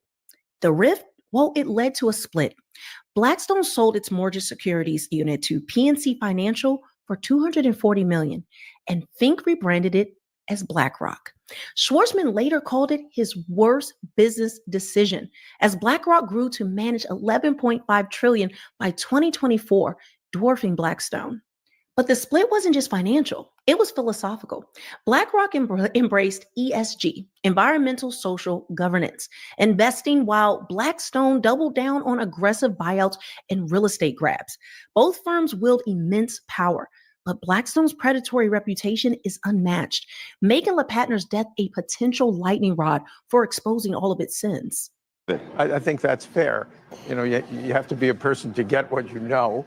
But the reason I wrote this is to pass on the knowledge that has been a hard one over many years. So here's the question. I'm going to repeat the question because we did an event together last night. And to me, what was so remarkable actually about this book was what drives you and what motivates you. And we're going to talk about China and all sorts of other things, news, but I just want to get at this, which is there seems to be these moments in this book where you are this remarkably vulnerable, dare I say even insecure in moments, but yet you seem to have confidence the entire time, even at some points overconfidence, depending on what is going on. And I'm trying to understand where you think that came from and how you sort of explain the two, the sort of insecurity on one end and the confidence on the other.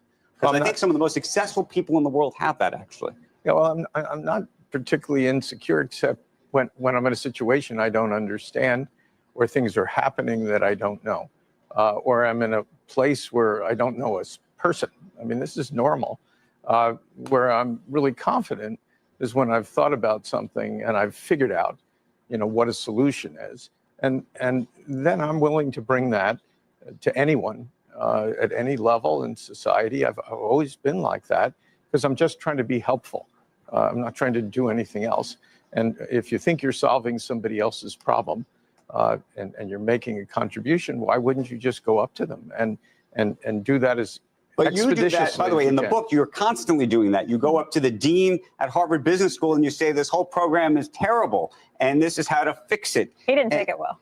You know, you get a job at DLJ and they offer you $10,000 and you say, no, I need $10,500. I mean, there seems to be this sort of always ask. You have no problem with the quote ask or telling people what you really think. Well, if I think that's the right thing. At Harvard Business School, I just thought it was off. You know, they had teachers that, you know, weren't really mature enough at that point. It's the middle of the Vietnam War, and business couldn't have been less popular. And there were 4 things wrong with the school, and I just went in and laid them out and said, here are like 2 or 3 solutions for each of them. And he just looked at me like I got in from Mars. And, you know, he didn't want to move. And as a result, those things led the school to go from number 1 in these surveys. It took 20 years. It got down to number 7. And you know, then they made a bunch of changes. And then it went right back up again. There was a rule at Yale. Is the phrase parietal? Is that the word? Parietals, yeah. So you could not. There was only men at Yale at the time, men. Right? I was the last all-male class. Right, but you were responsible for being the last all-male class, almost. It seems like, because there was a rule that women were not allowed to sleep over in dorms, and you decided you were going to change that. Yeah, apparently that had gone on for 278 years, and I was dating a local girl, so I thought we needed a change. So if you just went to an administration in college and said you ought to get rid of this, they would have given you reasons why that couldn't happen. I figured they figured them out in 278 years. It was going to disturb other students. You know, there are going to be parties, there's going to be music. And so what I did is I just, you know, took all the objections and I put them in like a survey. And I got 11 people to go to the 11 different colleges where the dining halls were.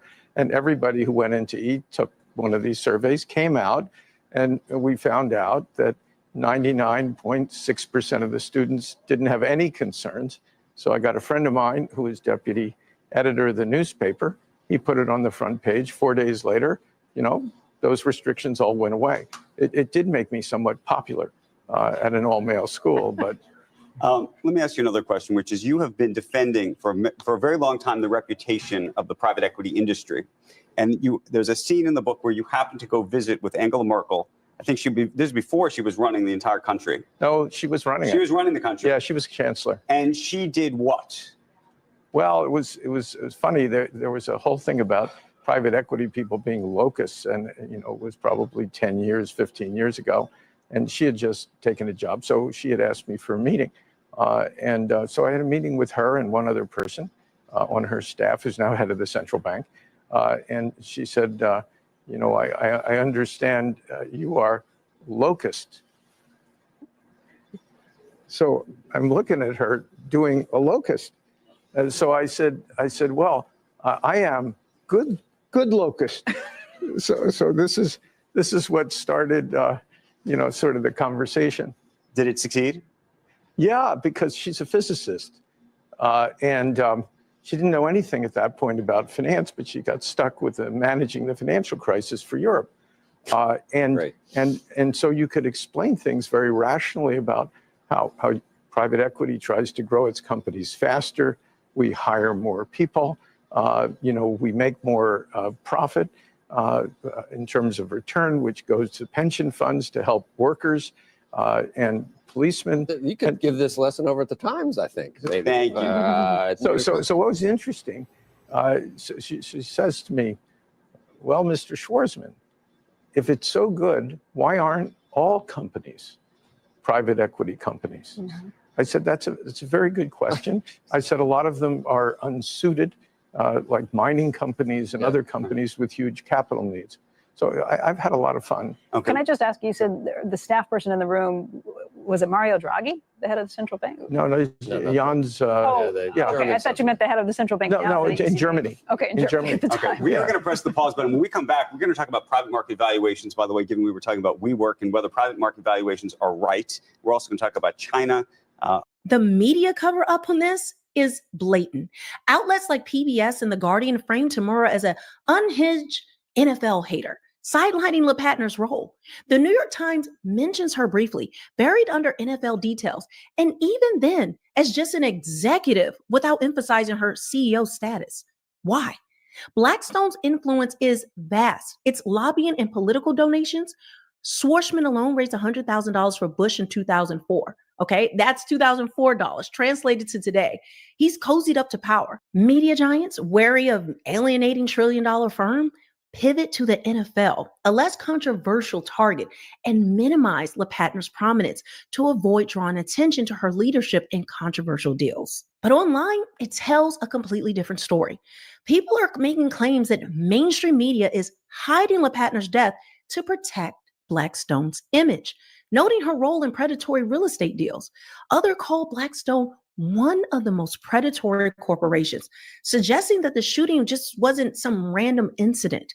These voices, unfiltered by corporate gatekeepers, demand accountability. So what's next? The NYPD insists Tamura acted alone. But with no evidence linking him to Blackstone specifically. But the investigation is ongoing, with forensic teams combing his car containing a rifle case, a revolver, and medication, and also his digital footprint. Could this note fixated on CTE hide a deeper motive? Did he even write it? Some speculate LePatner's role in Blackstone's housing empire made her a symbolic target. Now, Blackstone's offices are remaining closed. Employees are shaken. The firm's statement mourns LePatner as brilliant, passionate, but avoids its own history as well as hers. If the media continues sidelining her death and downplaying her CEO title, it risks fueling distrust as, again, people online amplify the story globally. This could spark broader scrutiny of Blackstone's practices, rent gouging, evictions, and crisis profiteering. Now, I condemn absolutely the media's selective focus. It makes no sense. By obsessing over the NFL and ignoring LePatner and reducing her to a top executive, they shield a predatory giant. The truth demands better. Was this a random act or a strike against Blackstone's empire? The world deserves answers. Wesley LePatner's death is more than a Cool figure. Follow me.